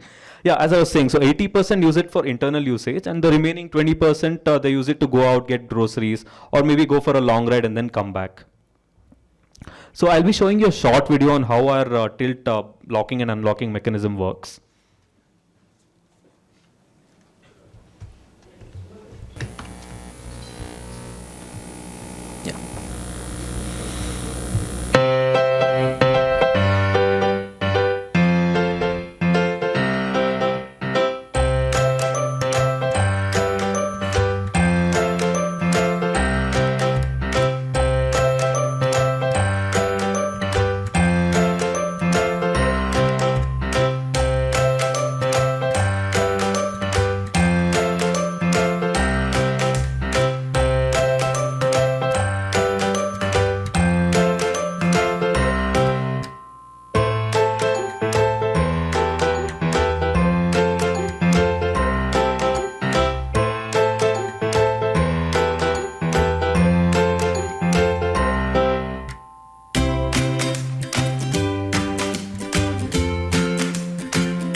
So most interestingly, all of this is completely free of cost to the residents or the members. So something to note. So some of the key things to note here are these are brand new bikes, not like, we refurbished and just put it across, nothing like that. So these are brand new and never used, and we have a daily maintenance team. So there are 4 divisions like north, south, west, east. Based on where you're at, these guys come on a daily or alternate basis and fix up the bicycles. And we also have a 24/7 dedicated support team. Like no matter what it is, you can raise a ticket and it will be sorted.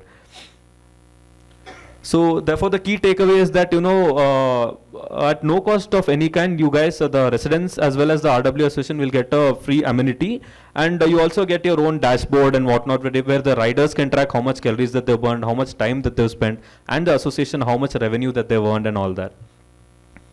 So now you might be wondering, we are only investing by putting in lakhs of money. What's our takeaway from this? So our revenue is in 2 ways actually. So the first way is what we call as pay per minute, wherein we charge the riders 50 paise per minute. So let's say someone uses our service for 1 hour, so which means they'll pay 30 rupees for that 1 hour ride. The second way is we run promotions for fitness and health conscious brands, and these are second revenue stream. And don't worry, whatever banners that we run at our station will be completely have to be approved by the RWA association. It's not like we put whatever we want.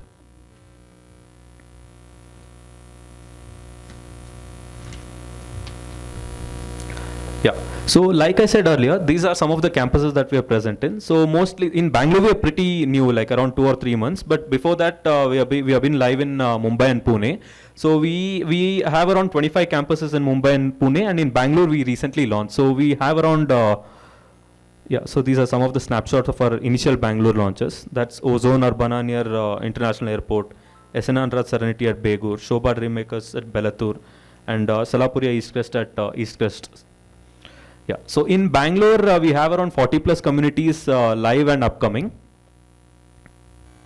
So these are some of the, so I think, I don't know if you can see this. Yeah, so these are some of the names like Brigade Panorama, Tree.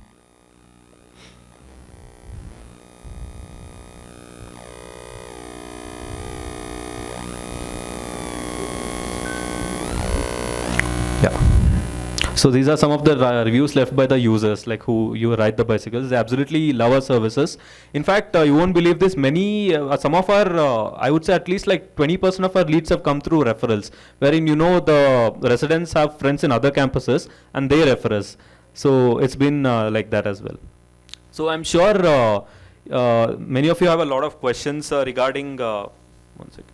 Yeah, so many of you have questions regarding how our services are installed, what is the revenue sharing percentage, and so many other things. So we have a counter near the dining area, so feel free to please come ahead and ask any questions. And if any of you have any present questions, I'd love to answer it for you now. So any questions? Yes, please. How Yeah. Yeah, sir. So what we'll need is once we get the agreement signed by you, we'll be needing two things. One is a 10 by 7 square feet space and a simple single phase power line. So we draw the power line, and it's a simple for the locking and unlocking, we'll need a single phase power line. So even if in some cases, if that is not possible, we also have battery stations. The minimum that we're looking for is around 250, sir. So 250 active units. Yes, sir. Yeah, we do have electric bikes, but initially we are focusing on bicycles. So in my experience, after 4 or 5 months of active usage, so they generally install electric. Yes, yes, yes. But only thing is you have to dock it back into the station inside. Yeah. But if they take it out from a locking facility? No, ma'am. That if someone is planning to do that, they'll have to arrange their own locking. Yeah. Yeah, you can take it out, sir. So the ride keeps running unless you dock it back in the station. No, sir. So our revenue model works between 10 to 20% depending on the flats. So it will be a purely revenue sharing basis. Yes, sir.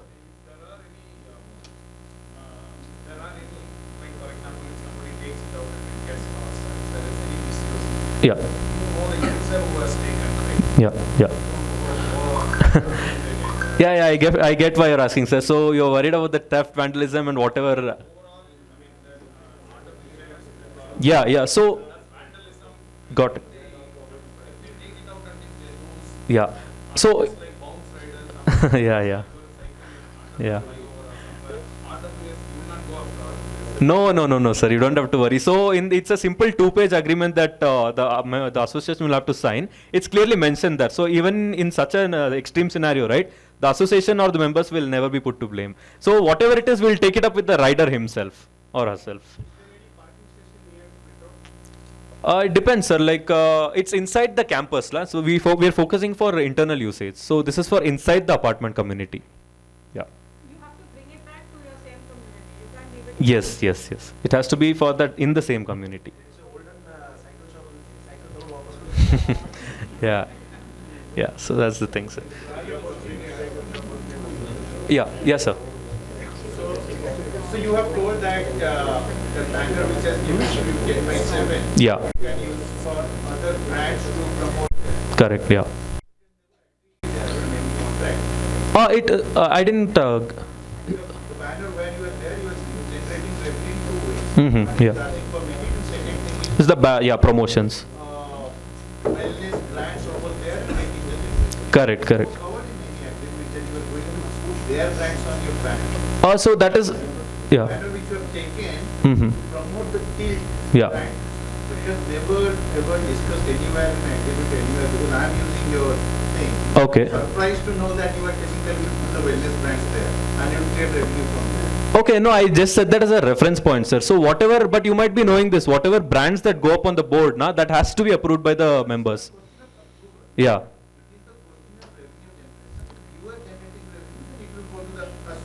Correct, yeah. Certain percentage, yeah.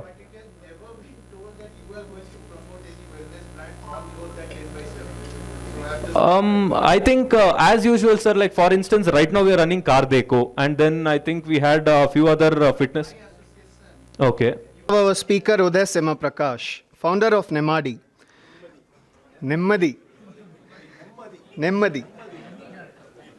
Uday Simha Prakash is CEO and co-founder of Nemmadi.in and executive director of A.N. Prakash Construction Project Management Consultants.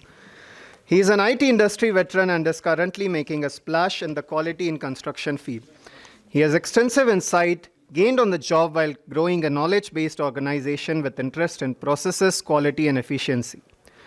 Uday has helped spearhead the company's growth by introducing eclectic, innovative, and strategic operations. Nemmadi offers the complete package for quality in construction across the whole chain. Not only home buyers, but also resident welfare associations, a plethora of biotech services under one roof. He has a bachelor's degree in chemical engineering, a dual master's of science degree in mechanical engineering and computer science.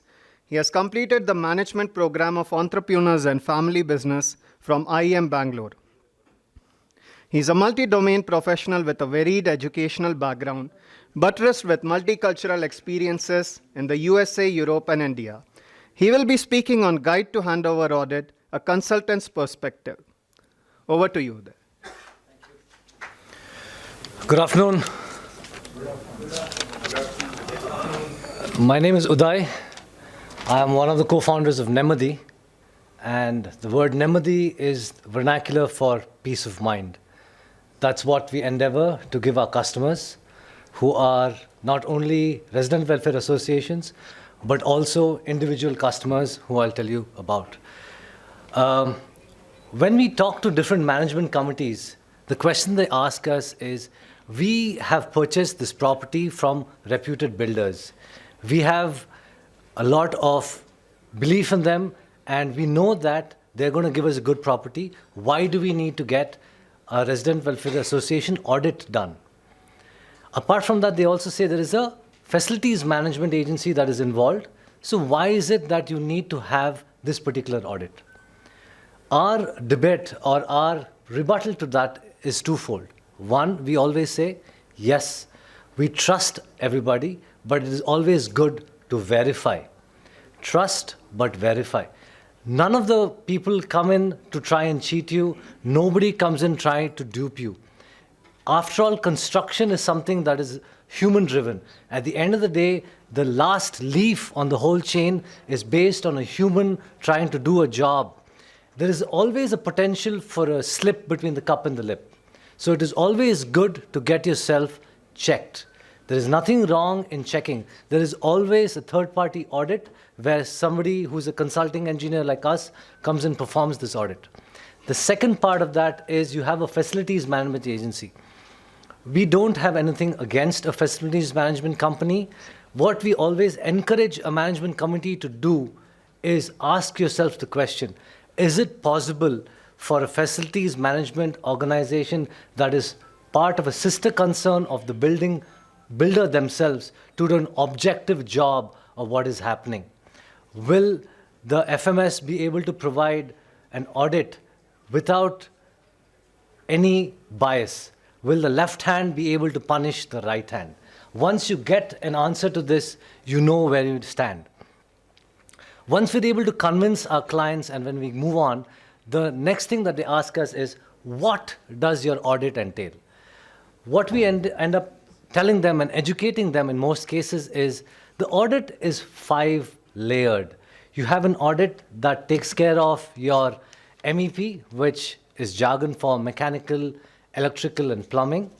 Your MEP quality audit, you have your MEP design audit, you have your civil workmanship audit, a documentation audit, and also you have your AMC audit. So this is the level of depth that we go to when we perform this audit. I will take you through in detail of the different points.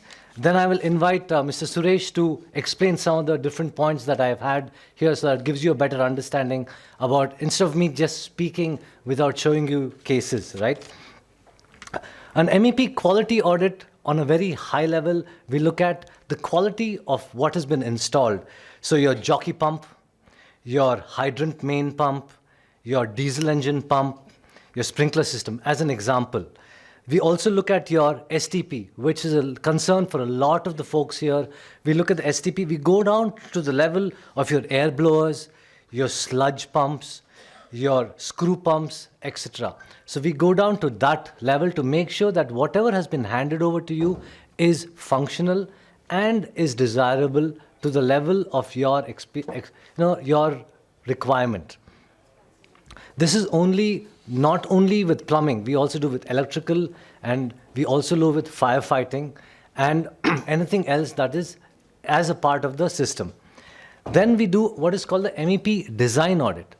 Now, this came about because we've had cases where a builder has built 2 towers, and the association tells us, look, today there are 2 towers, but tomorrow we know that 4 more towers are coming up, but the association has been informed that there is only 1 single STP. After the 6 towers are completed, how do we know at 100% occupancy this STP suffices? So questions like this need answering. So this is where we perform what is called a design audit. So we perform a design audit based on our experience, based on the know-how we have and the IP we have, and then we bring about saying, yes, it suffices, or certain changes need to be made. So that then brings about a discussion and brings about clarity in the whole picture. This is not only with STP, but it also is DG, is your other services that are involved, your firefighting system, etc. Then you have your civil, which is the most visible part of it, where we go to every corridor, we go to every stairwell, we go to your terrace, your common areas, your gymnasium, your swimming pools. Everything is checked for if there's any cracks, if there's any dampness. Now, as an example, you have planter boxes that are planted. Over a period of time, plants grow. Now, when plants grow, you may have expansion cracks that come on because the planter boxes don't have sufficient space in them.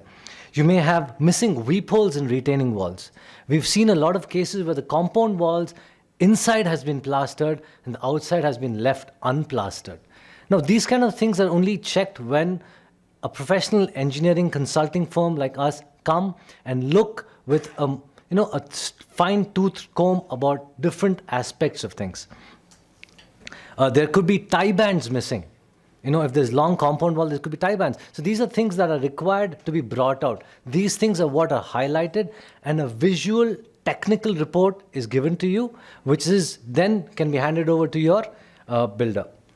Then we come for documentation. Thank you, Iswar, for bringing this up. It's a very detailed audit that we perform.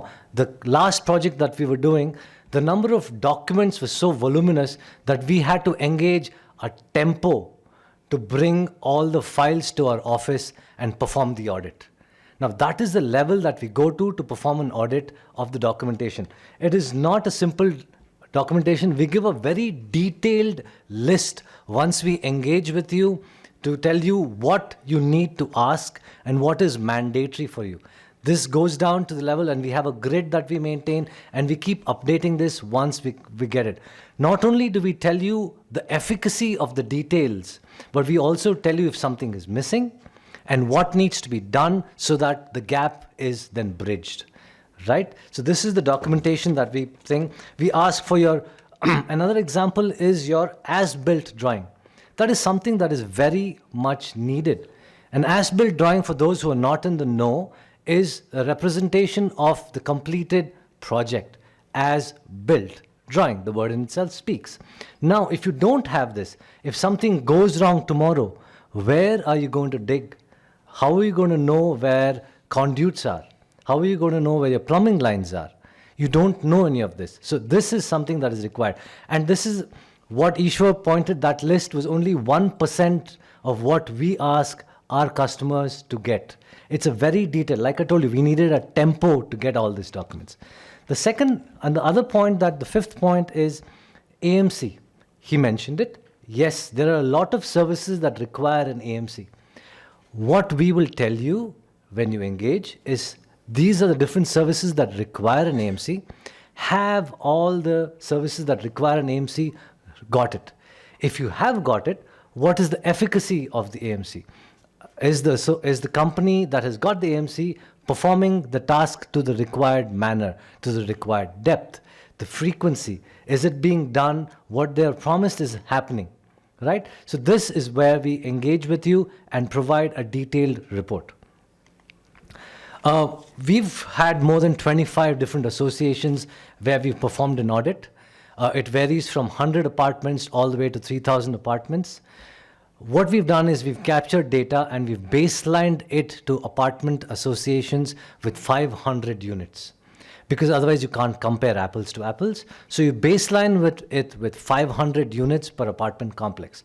If you were to look at that way, then we see approximately 1,300 snags in your MEP, about 3,300 snags in civil. This is for 500. So now this is a indication of where things stand, right? Now, what I do is I request Mr. Suresh to please join me. He is our Chief Operating Officer. He will take you through some of the major problems that we've identified and That will give you an understanding of how things are. If you don't mind, we'll answer your questions towards the end. That probably we will cover some of the points you may already have, so we'll come to that.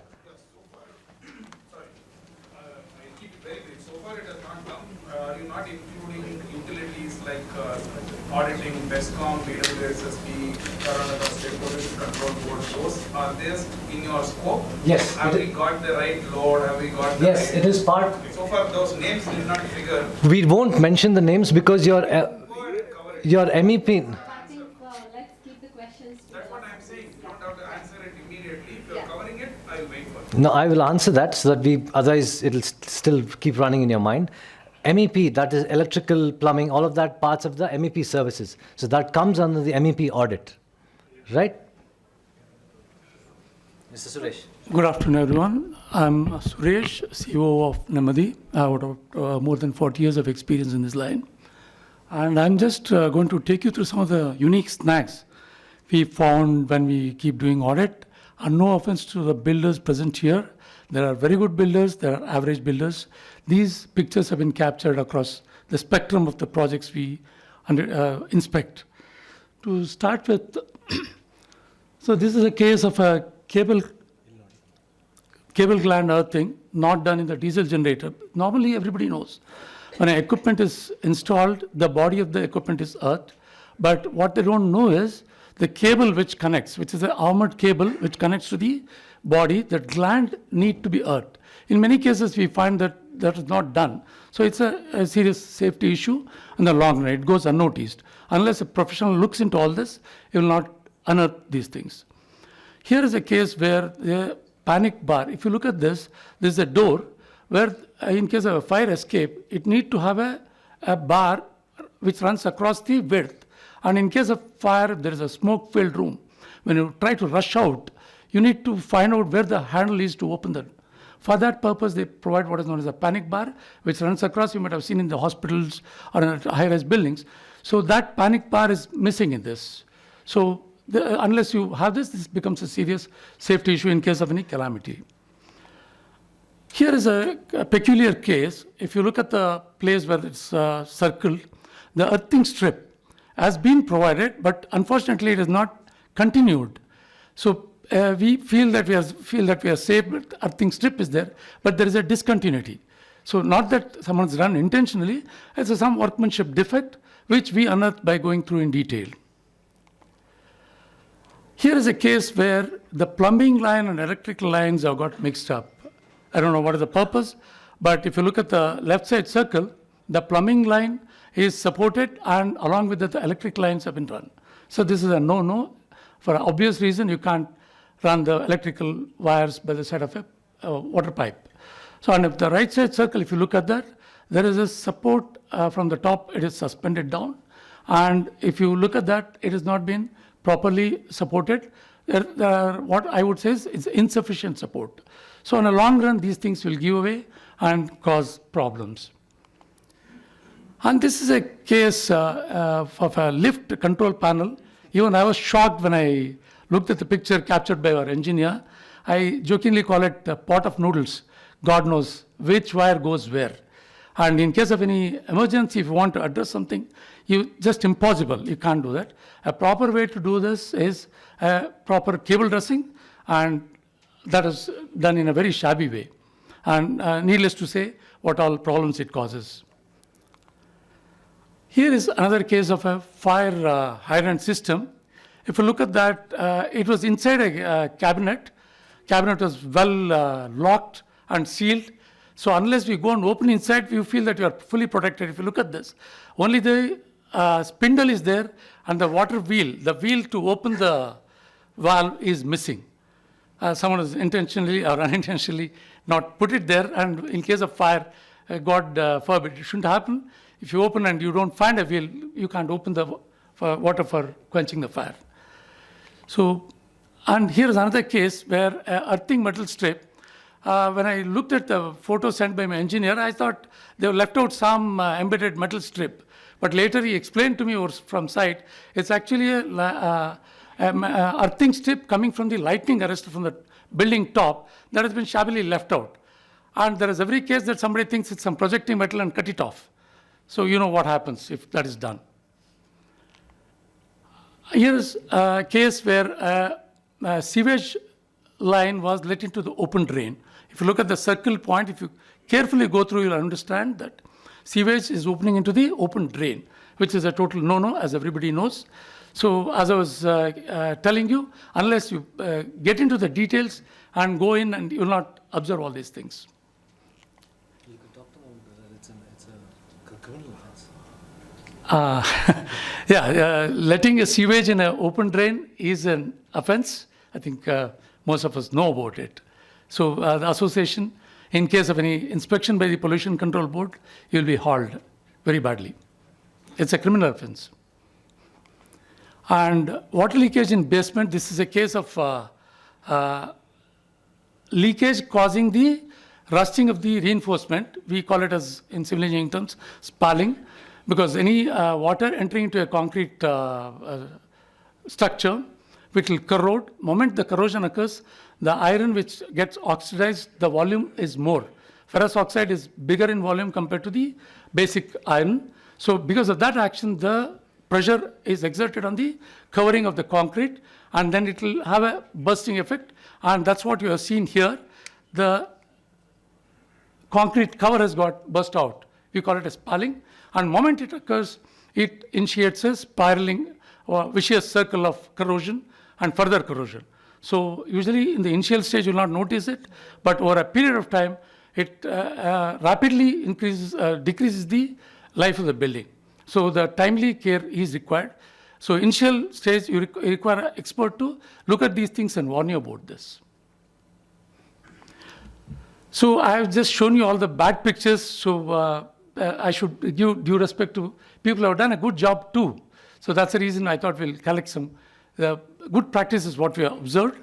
So this is the... It also gives us a way to see what to expect when somebody does a good job. So if you've not seen this in your apartment or your apartment complex, it's something that you can aspire to. And if you engage with people who perform this audit, once we bring these things out, we will also be able to educate as to what you can get the builder to finally do so that you also have a good service. So only one thing, Uday, in this presentation, if you can put in the same slides, the best practice and the post practice, do's and don'ts, it will get a better clarity, because to correlate with the previous slide, it is a little difficult. Point noted. Point noted. Thank you. So this is the...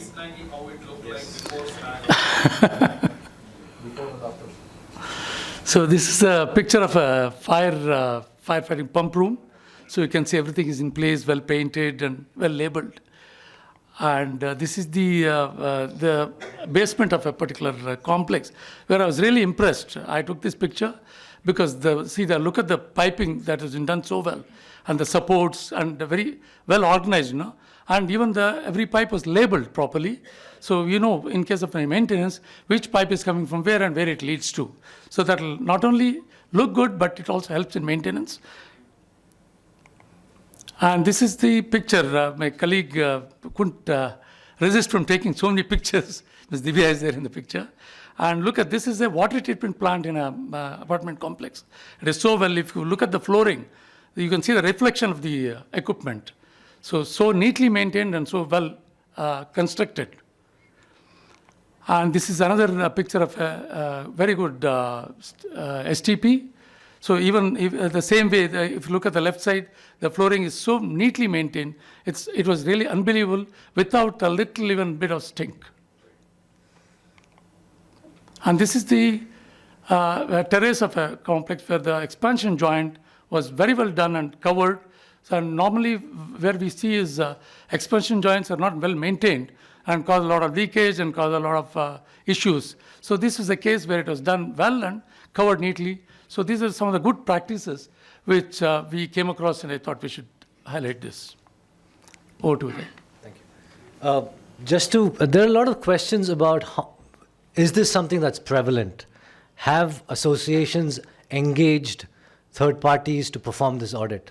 We wanted to let you know that yes, we've been doing this for 5 years. We also thank Adda for this platform, also BAF, BAF had invited us about 2 years ago to be a part of their Bamboos presentation, which is also a very good platform. Adda, having a wider footprint, has got more people to understand what this is. Thank you for making that happen. So, taking this opportunity, we want to tell you, yes, we've been doing this for a while. Some of the big projects that we've done, you can see. Peninsula Heights is a high luxury apartment complex. Prestige Woodside, Purva, Club Meadows, Lake Veranda, Assets Lumos, Provident, Purva, GR Heights, right?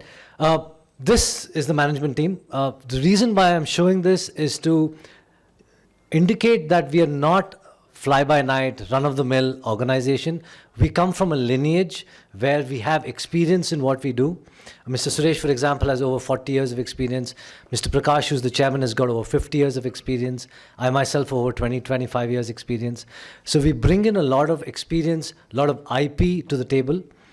The parent company from which we get our IP and have utilized that to generate and create our own internal application that generates a curated checklist specific to your particular association. So, we've done more than 1,800 projects all over India. So we understand where things can be swept under the carpet. We understand what needs to be looked at. So this is why we believe that we perform this and we can do this for anybody. If you have any questions, I'm happy to answer. Oh, yeah. Yes, please. Can somebody help him with the mic? Fine. I'm not audible. Mic was.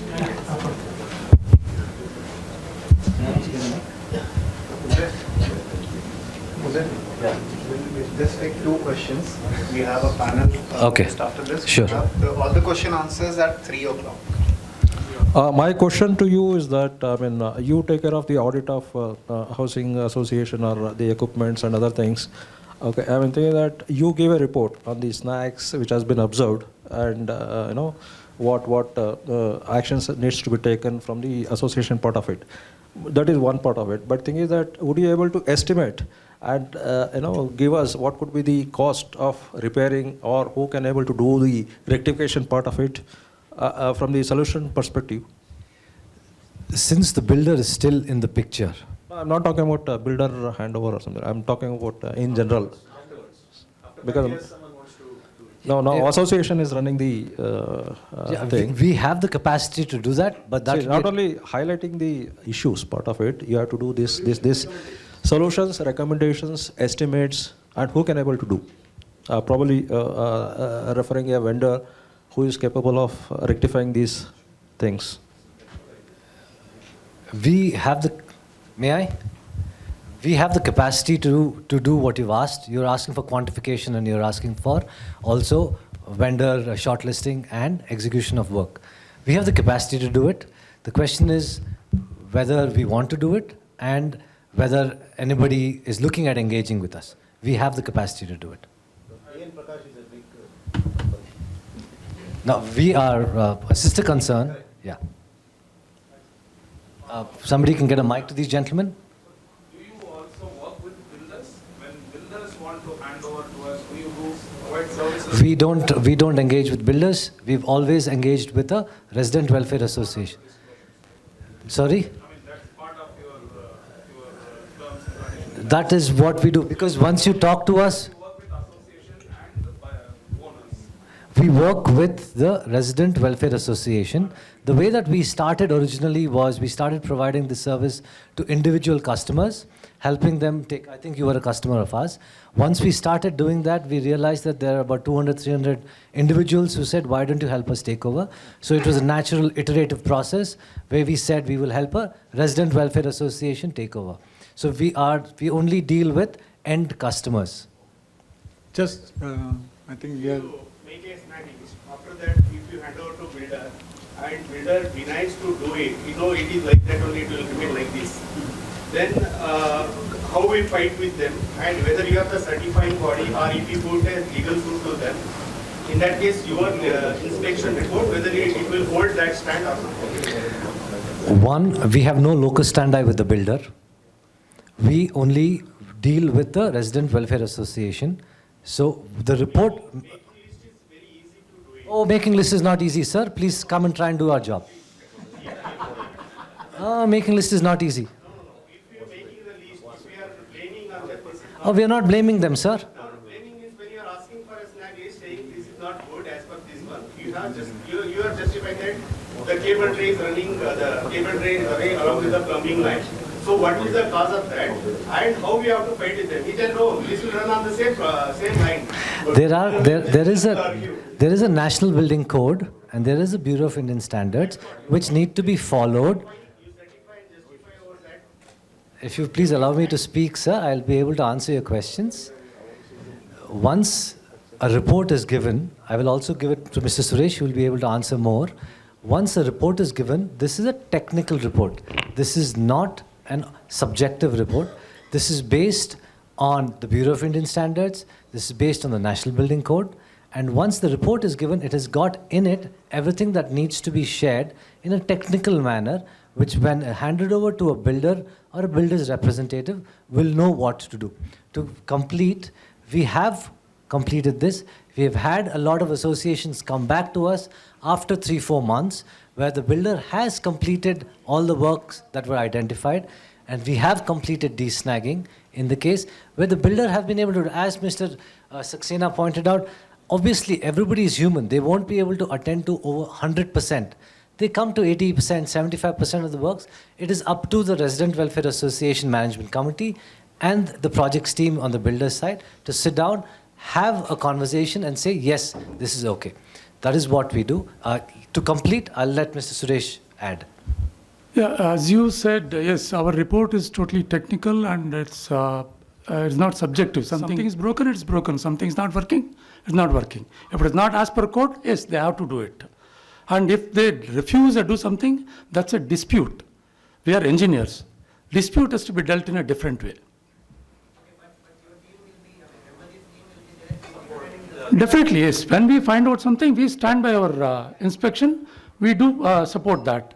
But if you want us to get involved in the dispute, that's a different subject altogether. Yeah. We support. We stand by our inspection. Yeah, we stand by that. Yes, definitely. After they fix it, do you check it again? Yes, so what that's called as a de-snagging. So we do that. Once we raise a document, it's not a page. So the last report that we submitted was over 6,000 pages. So it's a very detailed document, right? And that was not a large apartment complex. So once we've submitted this and the management committee has a conversation with the builder and works get completed, they invite us to say, look, this is completed, why don't you start performing the de-snagging audit? It is something that happens in parallel. So we start it, and once we identify, yes, it has been done, or there is something that is partially rectified, or something that is not rectified. That is again highlighted. That is obviously, that completes the circle, and we provide that service.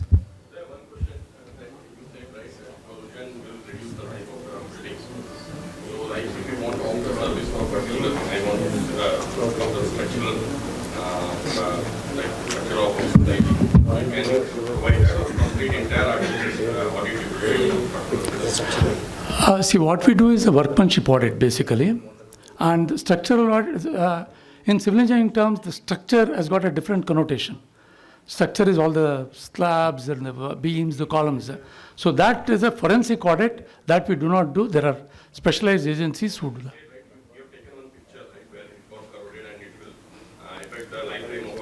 Correct. Yes, if you leave it for a long time without attending to it, it will definitely collapse. No, we warn you. There is a dampness here that has to be addressed, that has to be arrested. Yeah. You mean that becomes a specialized inspection? Yes, any particular issue you want us to address, we do that. But the structural forensic audit, that's a different topic altogether. There are different agencies, especially the NABL accredited laboratories. There are different methods, so they do assess and tell you. We'll take care of the FAR approval guidance, and then based on the FAR, is the structure is being constructed as per the FAR approvals in the building?